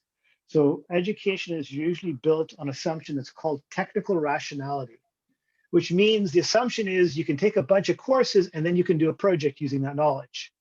And it turns out that's not really true. Right. Not true at all. We can see that in capstone classes every day. Yeah. All right. And there's a lot of skill and capability that needs to be built to be able to apply knowledge. Is also we're sometimes influenced by knowledge. Sometimes we're inspired by knowledge. Sometimes we use knowledge at different levels of abstraction. There's applying knowledge is a loaded term. Right. Absolutely. And sometimes you have to apply a lot of knowledge that you don't have. Because that's what the situation calls for, right? Yeah, and someone else has the knowledge. Yeah, exactly, and that's kind of like what the vision for this is, right? For this initiative, it's to give people the tools to work on things, but not necessarily to give them like an end goal that they're supposed to reach. It's kind of to let them do what they can with the tools. Yeah, it's right. So what's happened is some schools are beginning to understand this, and they're trying to move towards learning that is essentially challenge oriented. The students are given a great deal of latitude, and are trained to do it. All right, but it's a pretty far cry from teaching engineering fundamentals. Right, it's a different way of teaching. It's a different way of learning. It's pretty hard for an institution like a university to change. Universities are terribly slow change. Right. That's the nature of the beast. I think the COVID-19 process has kind of accelerated that change for a lot of universities because they have to adapt to not being able to have in-person labs and different challenges that come with managing their learning management system. Yeah.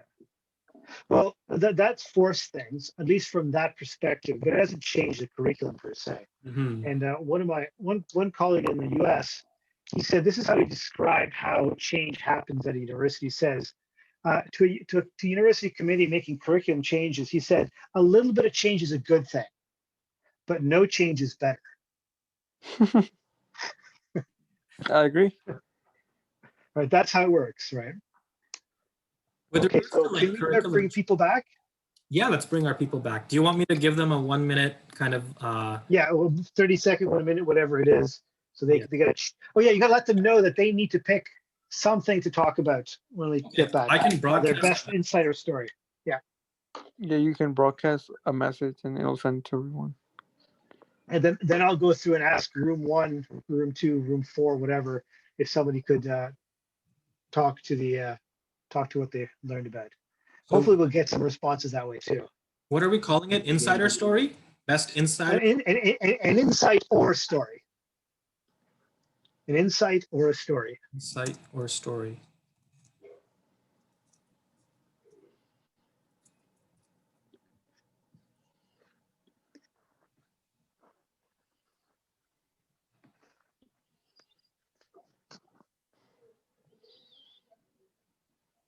Okay, so I shared that with everyone. All breakout rooms will close in 56 seconds.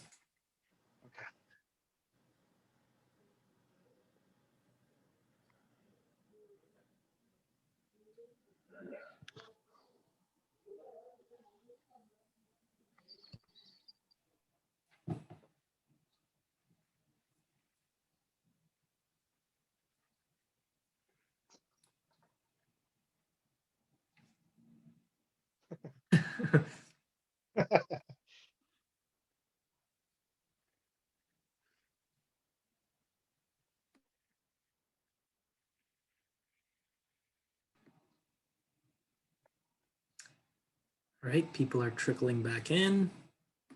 Yeah, last time it's sort of held up at about 40 or something, or 50, and then suddenly they all came in. The rest came in. I think it's because the minute ended, and then everyone who was still in the meeting was forced back in. Ah, right. Okay. Yeah, now it's coming quickly suddenly.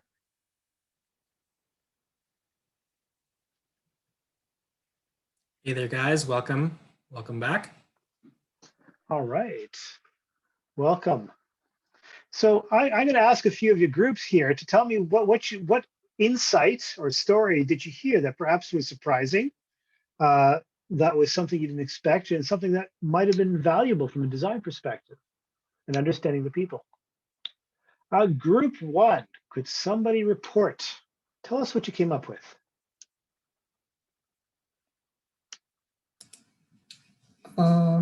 I think I'll go for group one then. Go ahead.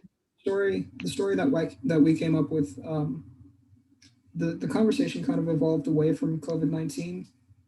Okay. Is that okay? That's okay. Not Go ahead. really.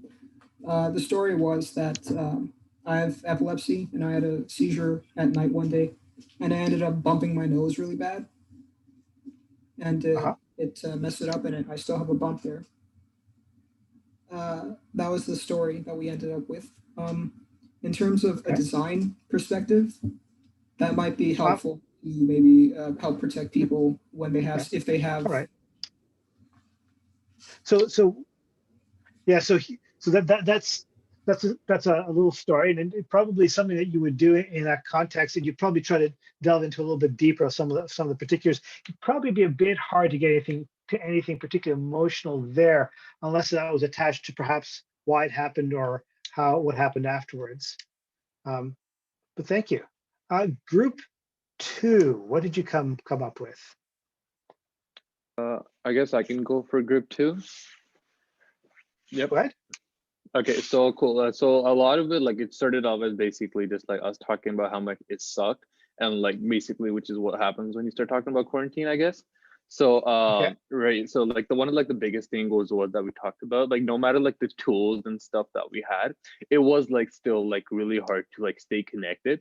And like, which is like based off of what like the idea that someone else like talked about earlier, which was like no matter like the connection tools that we learned about this year, Zoom or all that, like it was still like pretty hard to be in contact with like the people, just because like we're still not used to it, I guess. Like if I'm gonna go hang out with my friends on Friday night, like the alternative is never gonna be, oh, let's FaceTime on Friday night.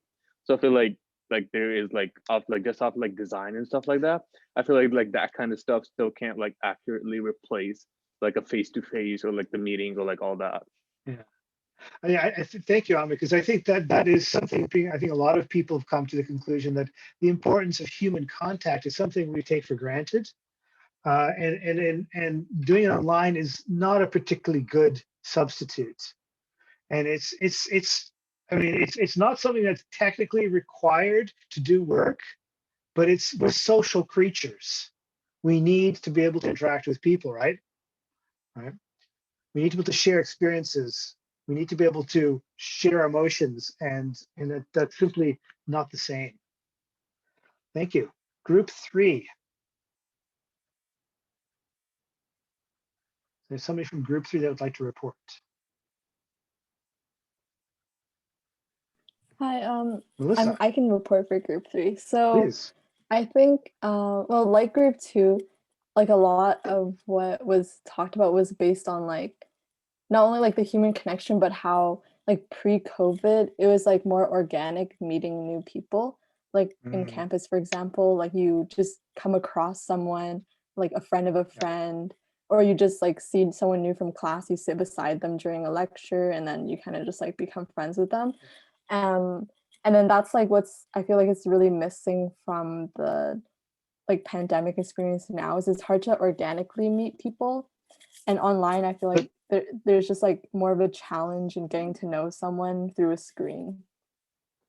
No, that's a great point, Melissa. I've heard that too. It's sort of the so-called serendipitous meeting. You just bump into someone, get to talk to them. That doesn't happen. So it's kind of from a design perspective, what would an online tool look like if it made it that possible? What would that be like? All right. Group four, is there someone that'd like to report? Yeah, I can go, I guess, on behalf of Please. Group 4. So I guess the interviewer on our team, I think, had to leave the meeting, but I was basically speaking on behalf of my team for the most part. And we kind of just discussed how when everything shut down, we lost that interpersonal relationship with our friends and with people around us. And even though we had, I guess, Skype calls for like 15 hours a day with our friends on the other end, trying to maintain that, sometimes it did not work. Like at least on my end personally, I pretty much almost lost contact with my best friend during the summer, but then keeping that up was quite a struggle.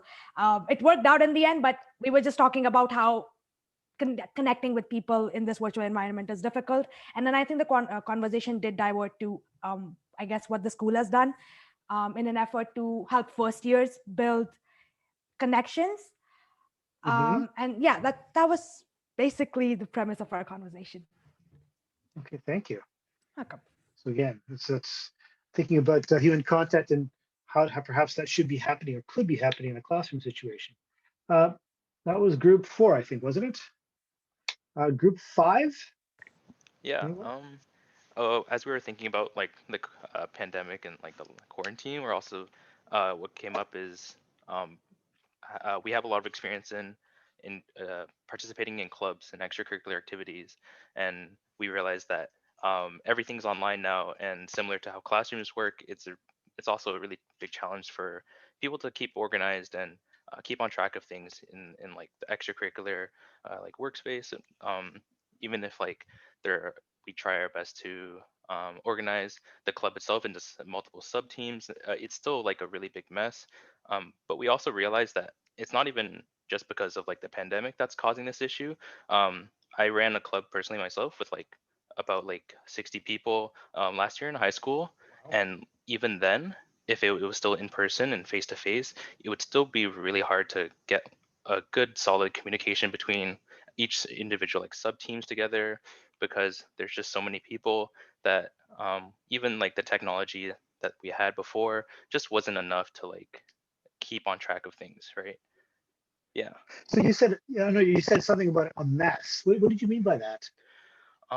So for example, since like the club I ran was more of an engineering team, so project management was definitely an importance, but it was something that we didn't have a lot of experience in as high school students. So knowing, that this sub team who was working on this part, we didn't know what their progress was, or like things were getting a little bit out of line, like out of alignment. So then maybe one team is way ahead of another team, or one team's too slow. We're having to like wait for each other and catch up to each other, things like that. Okay, I understand. Thank you. Group 6.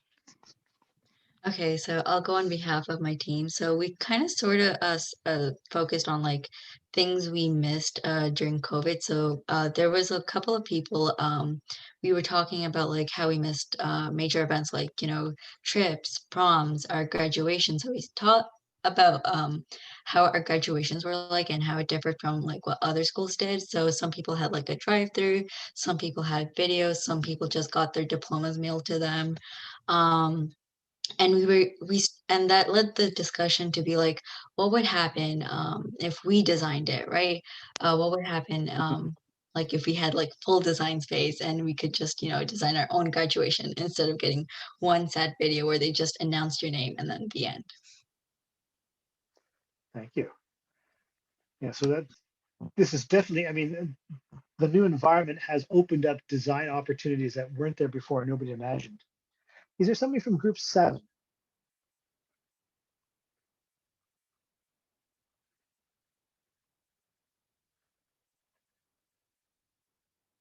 Group 7.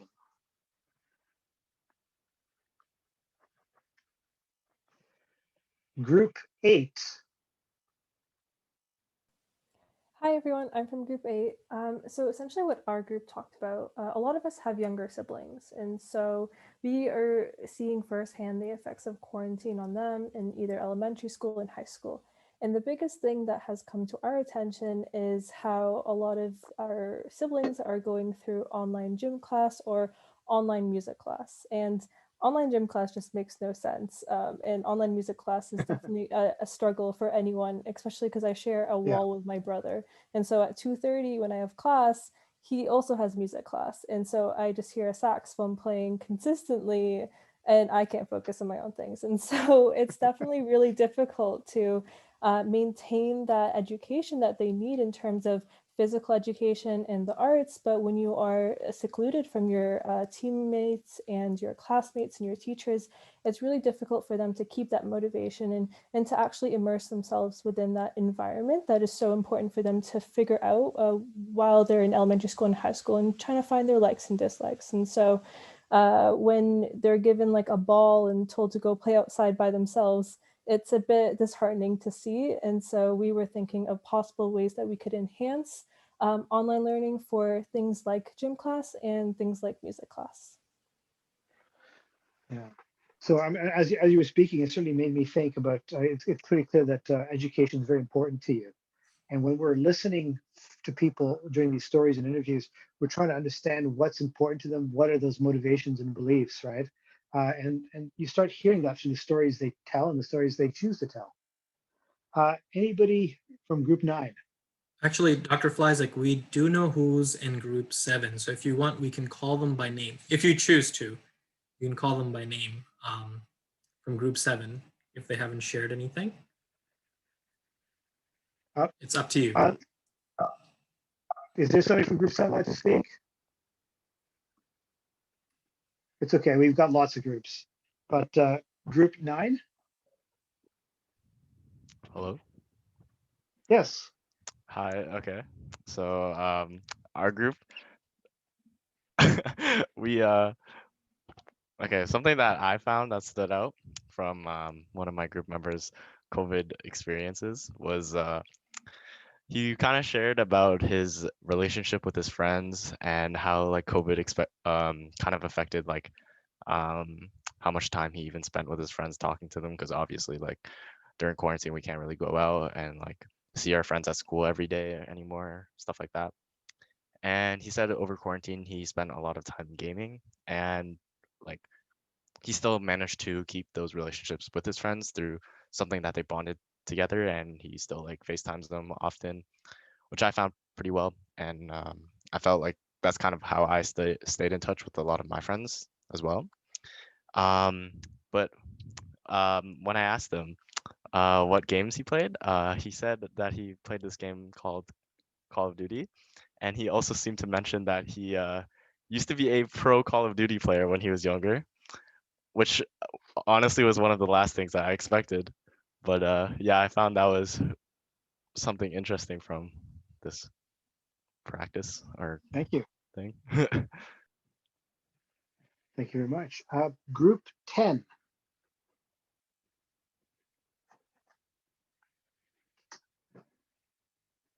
I think there were a couple of empty groups too, but The only group that's empty is group 11. So group 10 and 12 should be good. Group 10, anyone? I guess I can speak about. Please. Yeah, okay. So one of my team members spoke about learning new skills during quarantine.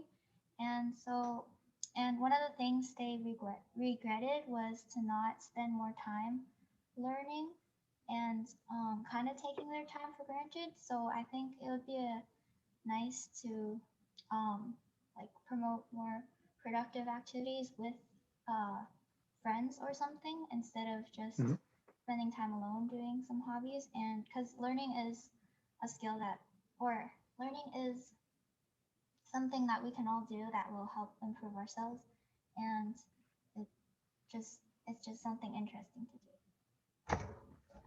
Thank you. So again, what I'm hearing is the importance of learning to you. And last but not least, group 12. So I'll go for group 12. Thank you. Our group kind of veered off of COVID a little bit. The member we interviewed began to talk about the university application process. And the majority of our group are first-year students. And this past summer, we were all waiting for our university applications and like trying to decide where we want to go. And this almost kind of turned into a group conversation where we each talked about our own experiences and like how we kind of came across our program. And a lot of us are iBiomeds in our group, and we kind of stumbled upon our program by accident, and it made us notice that like there's so many different programs that exist that we may be interested in, but we just like never know that they exist because there's like so many of them. So that's kind of the problem we came across. Okay. Thank you. So what we just heard was a little bit of a taste of how you go about interviewing. I know this is something that requires actually a fair bit of a skill to do really well and to actually focus and find the kind of the insights that you need. But you got a little sense of it. I heard a lot of little stories about what people's experiences, and some of you began to touch on the emotions that underlay those experiences. Those are really what are kind of key when you're trying to learn about people, right? So typically in a design process, what we will be doing is we'd be interviewing probably many people. And that depends, of course, on the projects and the access to people.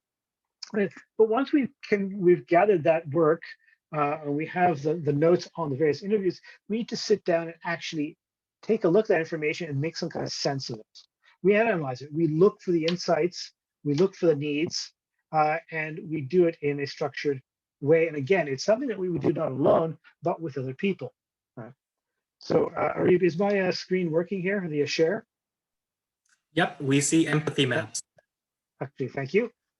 All right, and so one of the tools we use for that purpose is what's called an empathy map. Right. It's a simple tool, right? Which helps us synthesize our observations and draw out unexpected insights. The process with a lot of the stuff that you do hear through interviews is stuff you'd expect to hear, not surprised with. It's the stuff that you don't, and the stuff that where you see gaps or discontinuities or something that doesn't make sense is where your key insights are generally going to come from, right? And we usually use empathy maps after engaging with users, but before we go to the next stage of defining a point of view, which is something that we won't cover today, but in a couple of weeks, right? Like I said, it's collaborative. So this is the basic form of the empathy map. And I'll explain a little bit how it's used, and then we're going to go through we'll go in a bit more detail, and I'm going to show you an example of how to do it. Yeah. So an empathy map here, you're going to put the name in the center here, the person, whoever, or persona of the individual that you interviewed. And what you're going to do is you're going to work from left to right in this empathy map. On the left side, you'll note, and we frequently do this we would do this on a whiteboard or the virtual equivalent, and people work together to, let's say, put Post-it notes up here in the top left of what the important things they heard the person say during the interview. In the bottom left, they might put in what they saw the person do, or perhaps, usually this may not have a lot, there may not be a lot in the bottom left if it's an interview. They may also put in there, let's say, what they observed in terms of body language, right? Now, the harder part is the right side of the diagram. So what they say and what they do, or they told you they did, and now you're trying to infer what they were actually thinking and what they actually felt. So the inference is your intelligent and educated guess based on the data to what you think they were thinking and feeling. So this is the part where sometimes you may get some idea from them what they were thinking and feeling, but oftentimes you need to infer it, right? And from there, then you move further right and you develop the needs and the insights, right? So needs being what you think what are opportunities, perhaps from a design perspective, what they need in general, and insights are those things that you learned about them. And the insights are really about the people, about knowledge, and they aren't necessarily, hopefully you may be able to act on them, you may not be able to, right? So this is the basic process. This is typically something you would take for each interview. You may build an empathy map. You might do it for multiple interviews in one empathy map, depending on how you want to use it. But it's there to get your group to sort through the information and figure out what you think is really going on in their minds during a particular experience. Right? Okay. So like I said, we unpack what they say, do, think, and feel, and then we identify needs and insights. And then afterwards, in the next step, we would do a point of view statement. Right? So in the say box, you put what are quotes and defining words users said, what are actions and behaviors you noticed to do, and then you say what were they thinking, what the emotions you think they might be feeling. Right? Those which cannot, but those are oftentimes something you cannot observe directly. Right? This is where the challenge comes from, right? So identifying needs. Needs are human, emotional, and physical necessities and desires, right? Needs help define your design challenge, typically verbs. And that goes in the top right side, the right side top of the empathy map. The insights are a remarkable realization that could leverage you could leverage in a design. So insights are really about why you think somebody is doing or behaving a particular way. Why are they making certain choices? What's important to them, right?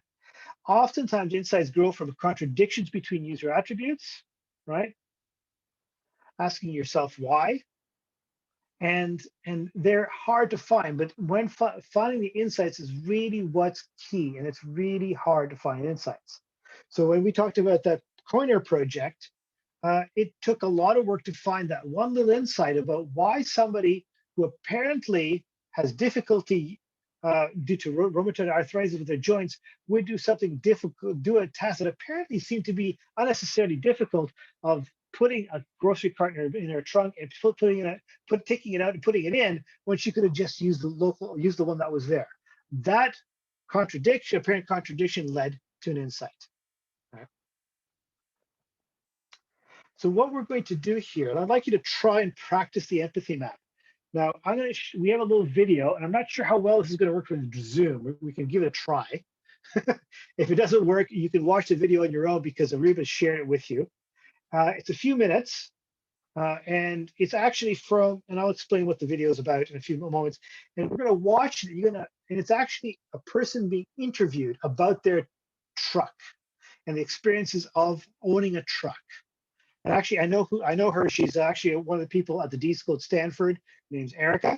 She's actually in mechanical engineering with a PhD in mechanical engineering, right? And this is an interview that probably would have spent at least an hour. And you're going to see a few key moments in the interview that I think are going to give you some insight as to what she's about and what's important to her, right?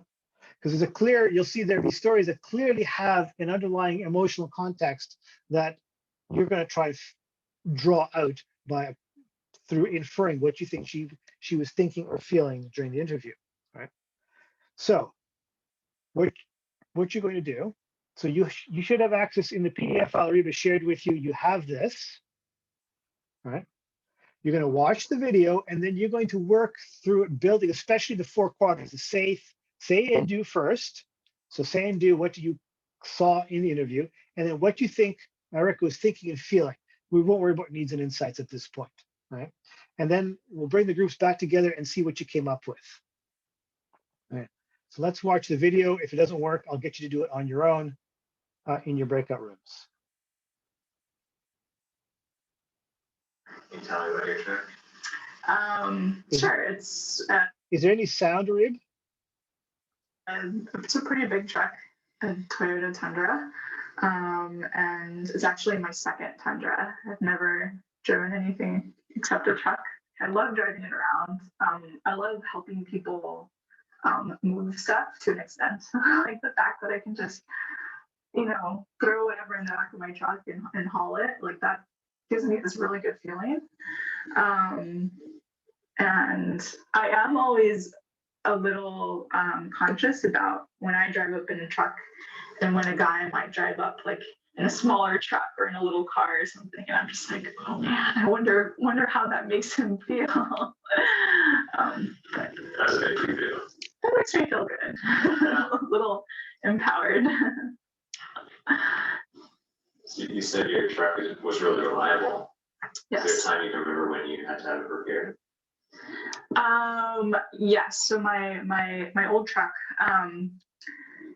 at one point, I took it in just for a regular oil change, and they told me that I needed new tires.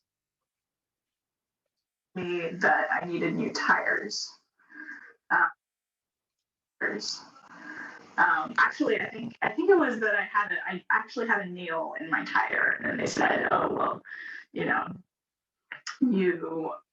actually the tread on your tires are really low, and so of course I'm not going to argue with that. It sounded valid, and I didn't want to look dumb.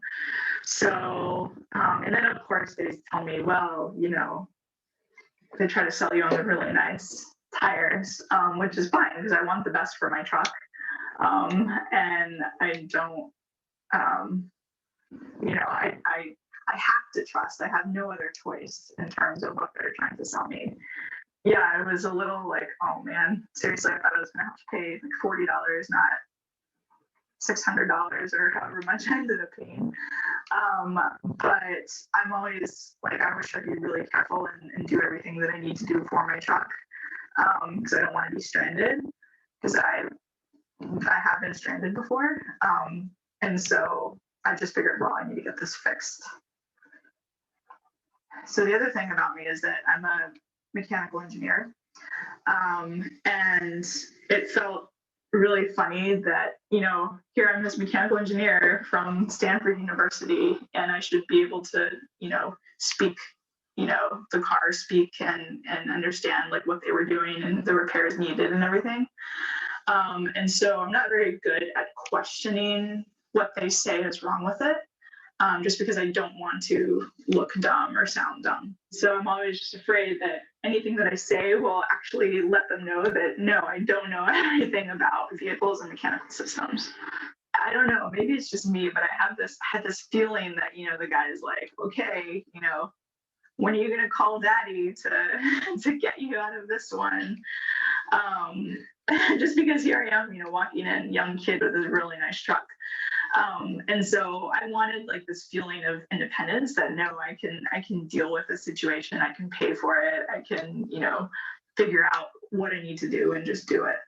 I find it not fun to get my truck fixed, although I'm really interested in it. Like, I wish they would let me, you know, go into the bay and actually explain step by step what they were doing so I could learn more.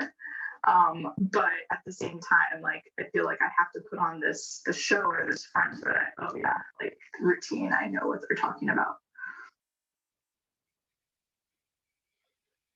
Okay. So that was Erica. So as I said, this was an interview that was much longer, and they pull out some of the pieces, but you get some thinking about who she is, what's important to her, and what's she thinking in some of these, in some of the stories of that, and what is she feeling in some of the stories she's telling, right? So what I'd like you to do is go to your breakout rooms and start working together, however you want to do it. I mean, using a shared resource or just individually running stuff down, but start to fill in the empathy map, the top left, and starting with the top left, the say, the bottom left, the do, and then trying to infer what is she thinking and feeling in those situations. And then we'll come back in about 10 or 15 minutes and ask a few of the groups to report on what is it that they think is going on here. What does this interview tell us about Erica? And what have we learned about her? Hey guys, before question off to your breakout rooms, I just wanted to say that the slides that Dr. Fleisig is referring to, the PDF document has been shared in the general channel on Slack, so you should all be able to find it. The empathy maps, and also feel free to use Google Google Docs to share ideas and collaborate with each other, or some other platform, and then bring that back later on. All right, I shall send you guys off.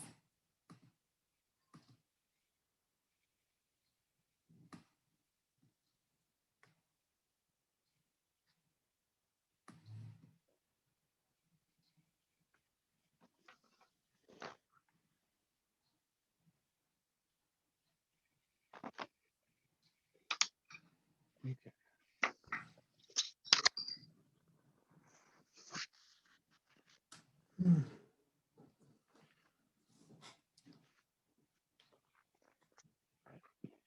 Okay. I love that interview. There's so much going on there.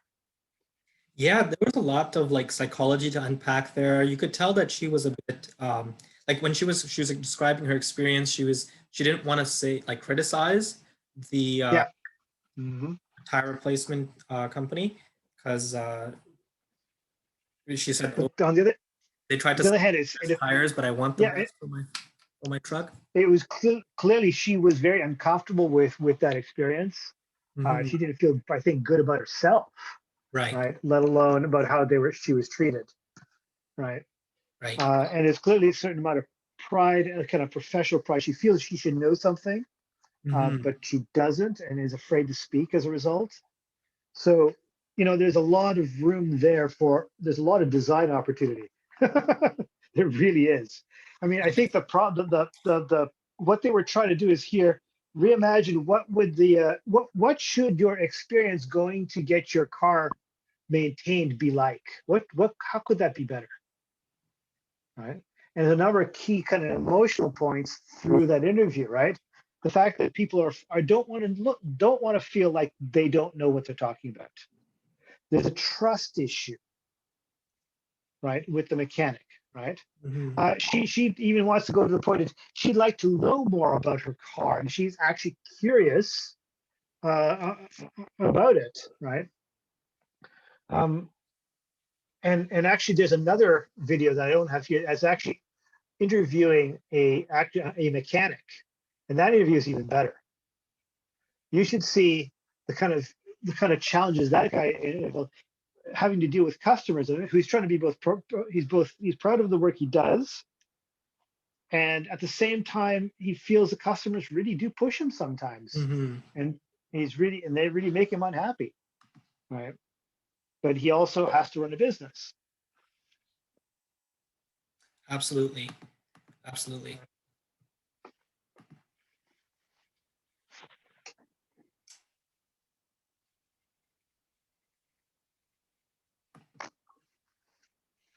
So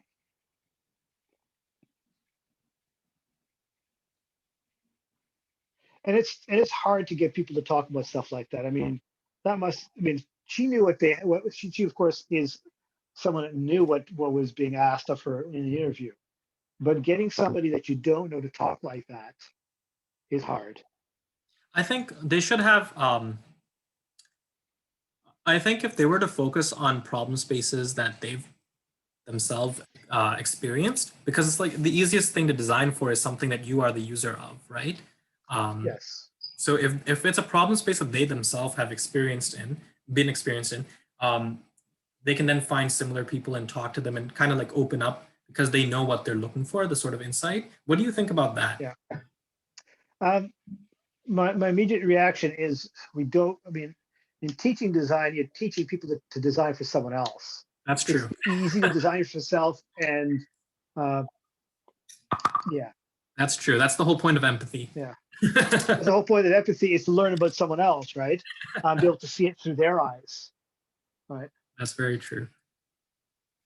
And the more similar people are to you, of course, the easier it is, but the less you're designing in a sense.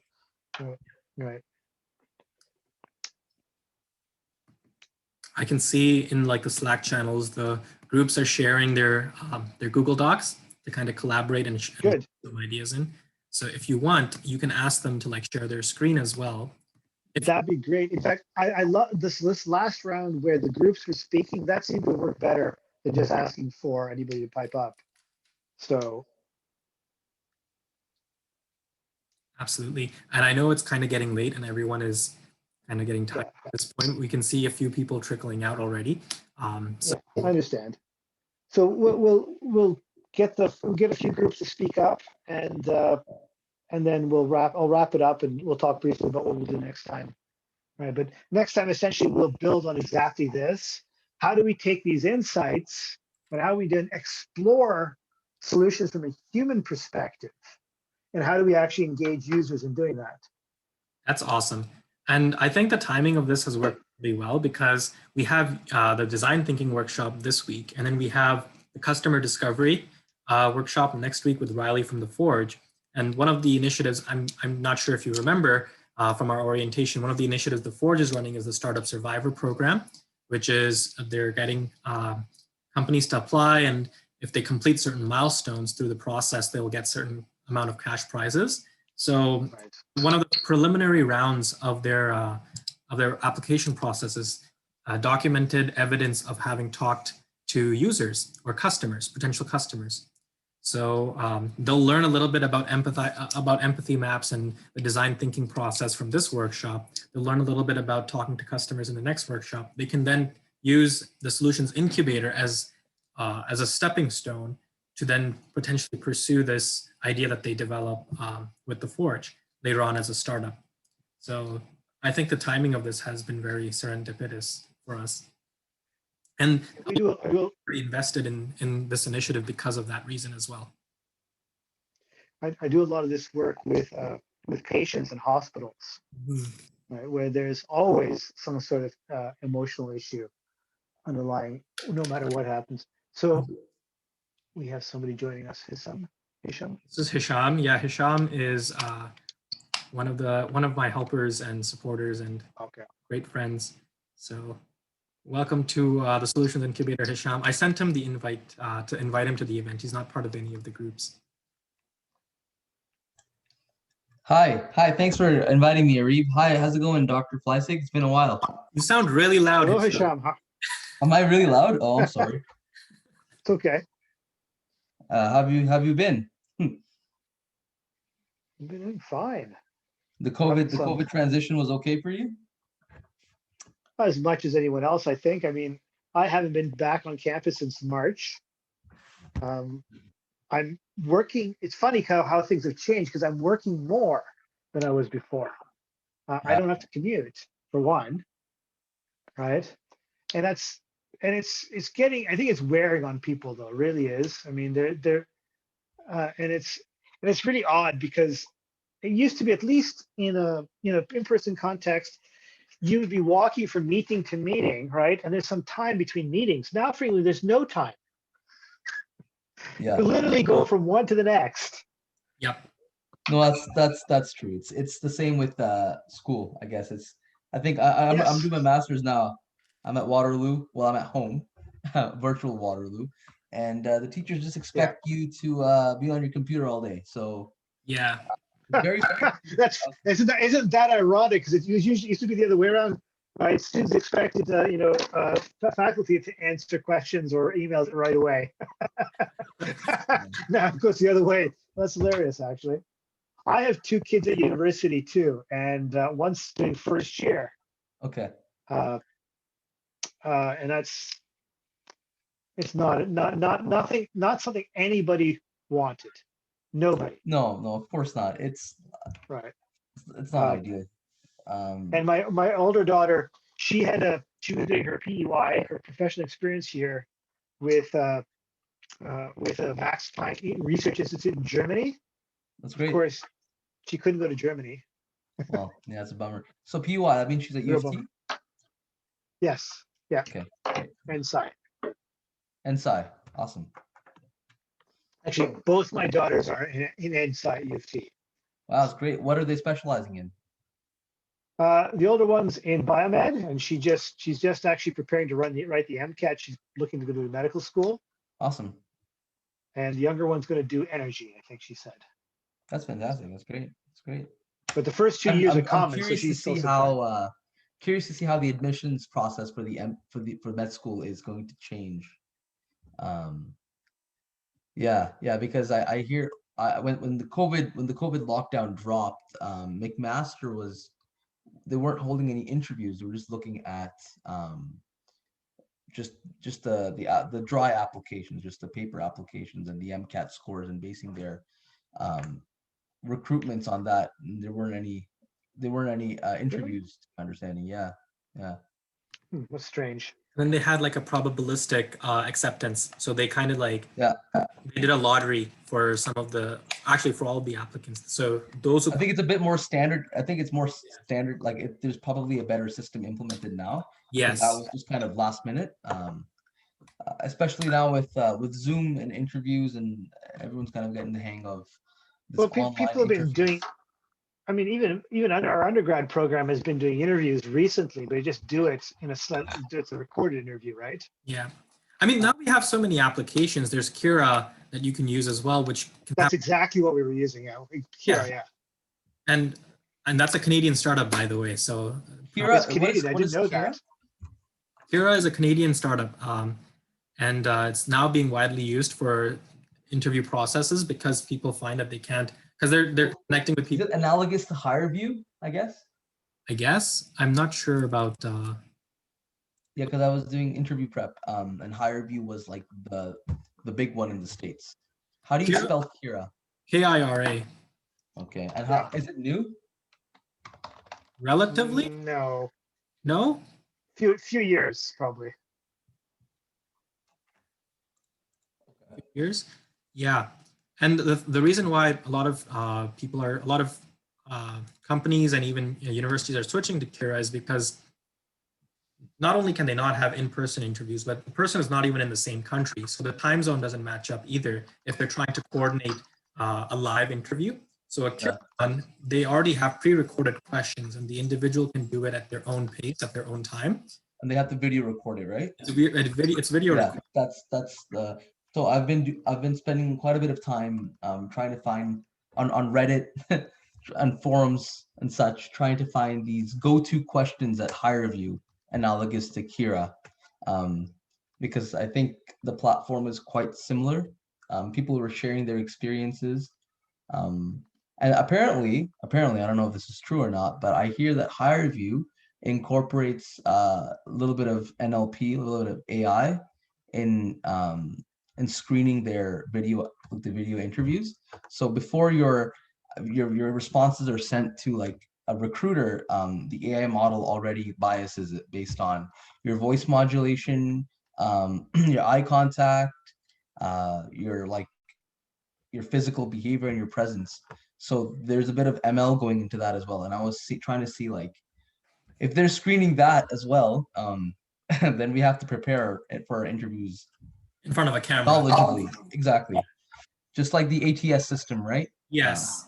That's very interesting because both systems are flawed, by the way. If they're using ML to gauge. Yeah, no, I agree. But the thing is, it makes it easier. So I don't know if it makes it easier. I mean, think about it. Having an in-person live interview where you can connect with the individual, you can't replace that experience. It makes it easier for the recruiters. It doesn't have to make it easier for the. Does it though? All you see about me is like shoulders up, right? You don't know. Yeah, but they don't care about you. They don't care about you. I'm saying like you specifically. They care about me as an applicant, though, right? But they're seeing so many. So for them, it's a certain level probability distribution of they're just looking at like a Gaussian distribution of overall good talent. They don't care they're getting the best talent. They just want to pick a good talent from the best. Does that make sense? Yeah, I guess that's fair enough. But I think that, that in I agree with you. It's not good. Experience they're not seeing me. Yeah, and it's the same thing with ATS, right? Because for example, if someone creates a custom-made resume, right, with all of the relevant skill sets that are required in the job requirements page, but then it gets filtered out by ATS because it was custom-made and had too many graphics and it didn't follow the system. The system, you're absolutely right. It's flawed, and it's not. It doesn't highlight the applicant by any means. I don't know, like. Arif, could you let people know that they need to think about who's going to speak on behalf of the group and what they're going to report back?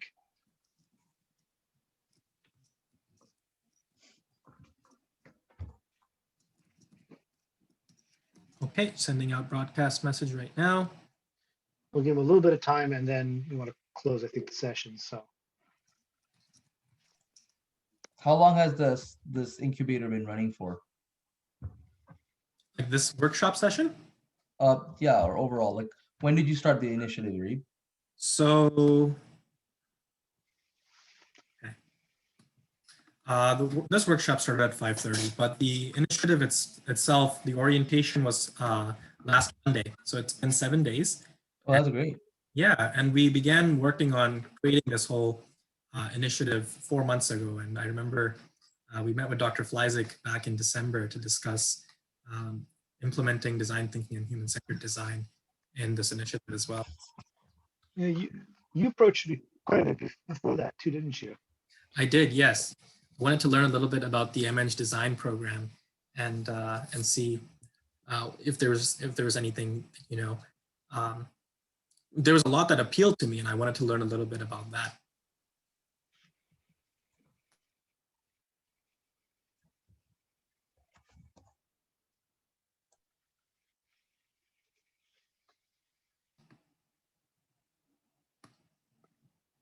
Okay. Okay, so they're coming back with me now. Yeah, they're all either still in their breakout rooms and waiting for the timer to run out. Is the timer still counting down? I think they should be good now. I think everyone's come back. Yeah, I think we must have most people back now.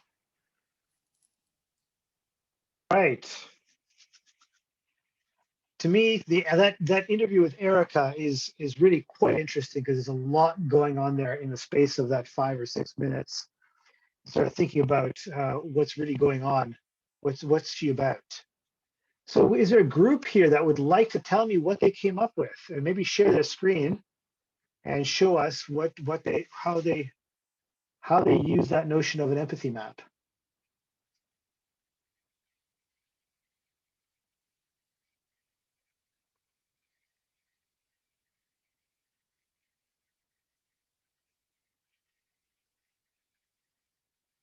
Oh. Okay, group 12, go ahead. Thank you so much, Dr. Flazik. I just want to put out one thing really quickly. My group member, Fadi, he also, so we're doing this one together. Yeah. So, Fadi, I'm going to share my screen. And do you want me to start off or do you want to start off? I'll just start off and then you can finish it off. 100%. Thank you. Okay, and here we go. My writing is atrocious, so I'm so sorry. I wasn't planning to share it, but that's okay. You can explain. Thank you. So, Fadi, feel free to start off, and I'll jump in. We'll do this together. Okay.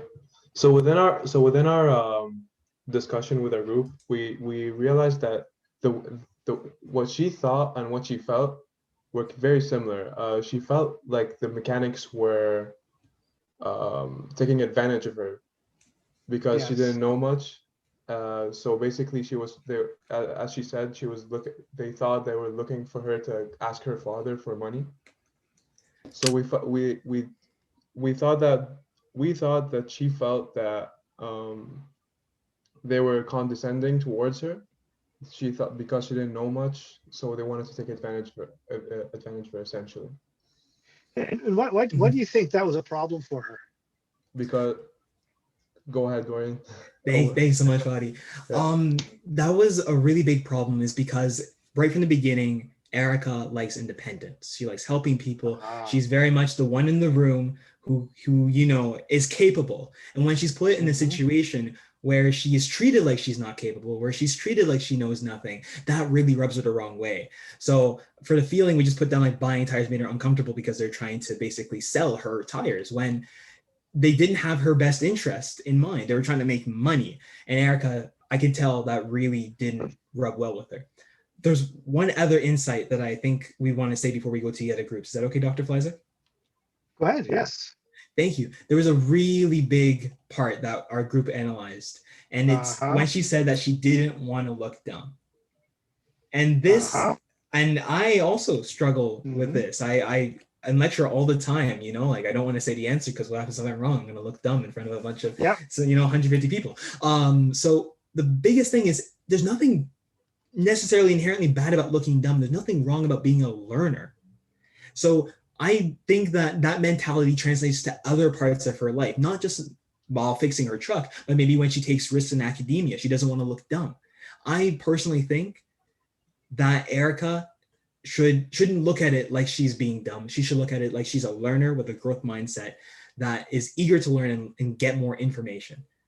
There's a difference between being dumb and being clueless, like being ignorant, like being Well, what role do you think her education plays in that? Ooh, a huge role is because she's usually the position to tell, in a position of expertise. She's, I believe she got her PhD in mechanical engineering, so she knows her stuff, and this is her truck. 100%. Well, particularly uncomfortable for her. Yes, and I can only imagine. She expects to know, but doesn't. Exactly. Right? Yeah. So that's fantastic stuff. I mean, and it's so you get a very quick insight as to what's going on with her. There's actually a second video of a mechanic being interviewed. Provides a whole different perspective. That's amazing. Can't wait to Again, see it. there's clearly emotional. There's an underlying emotions that are driving some of the things she's saying, if not all of them, that we saw here, right? Yes, doctor. And understanding how she feels and why she feels like that may open up opportunities for redesigning or rethinking how someone might interact with a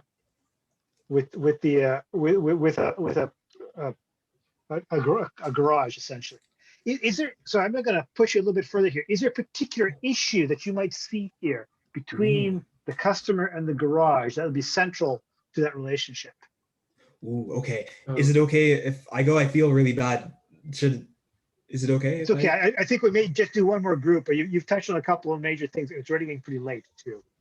Yes. So I'll hold back. I'll let another group go. Is that okay, Dr. Fleisig, Okay. or do you? All right, that's fine. That's fine. Okay. Thank you. Is there any other person, any other group here that'd like to just quickly continue the conversation a bit?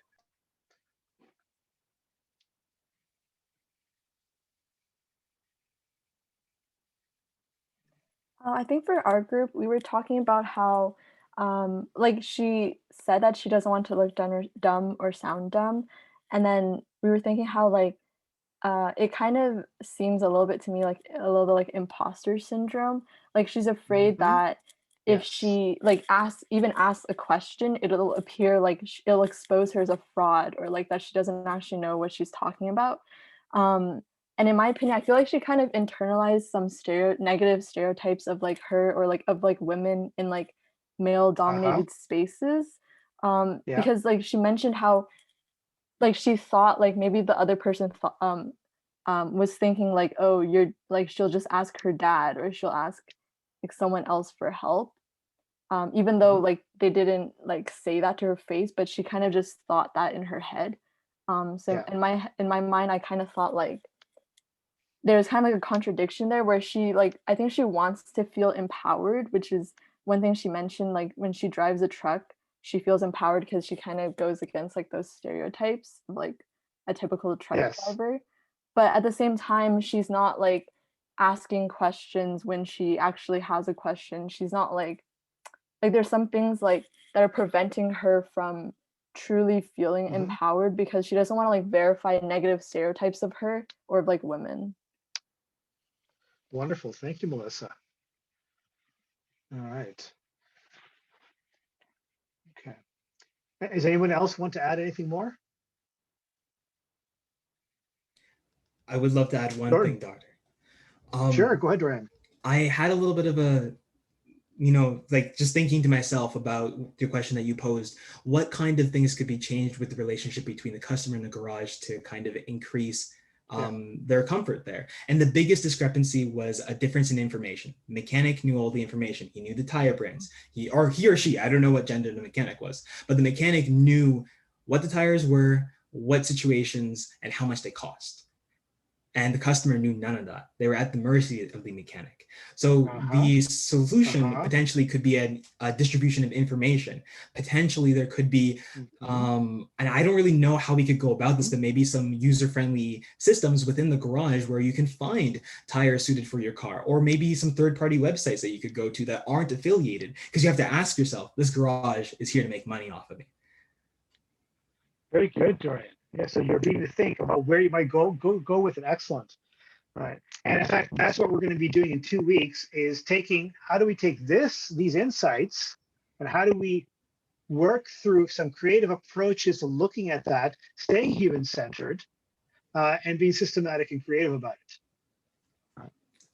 Thank you, Doctor. So I thank you for that very much. I think your insights were fantastic. Like I said, I love that interview because it really gets there's some really deep issues there with her interaction with her relationship with her car in the garage. Thank you very much for today. I don't really have any other material for today. I think that's plenty. We're already almost not quite 3 hours, but we're getting there, right? But so just to kind of wrap up this is what we saw today. So introduce you this notion of how do we learn about people? And it's not simply just informational. We need to understand context information, but we're trying to get deep under, as you saw with Erica, what really motivates people, what's important to them to be able to develop a true empathy about people, right? Showed you a way to take that, showed you a way to interview, some very basic early techniques. It takes skill to learn how to do it well. And then you got a chance to sample a tool, the empathy map, on how do we organize and make sense of that information and draw out those insights. So what we're going to do in the next workshop in 2 weeks is we're going to work from there, and we're going to show you, I'll show you how to explore in a human-centered way ideas and solutions that come from or are derived from those insights about the people that you've learned about today. Right? I'm hoping this is going to be helpful to you. I realize that in a 3-hour workshop, you get a little bit of chance to learn and not a lot of time to develop skill, but I'm hoping that this will be helpful. And if you have any questions, you're welcome to contact me. You know where to find me. That's pretty straightforward. But I do look forward with meeting with you again in 2 weeks and continuing some of this learning around design thinking and human-centered design. So thank you very much, and I love the input that you provided, and I'd love hearing your voices when you get a chance to actually think and be creative, because I know you all are. Thanks very much.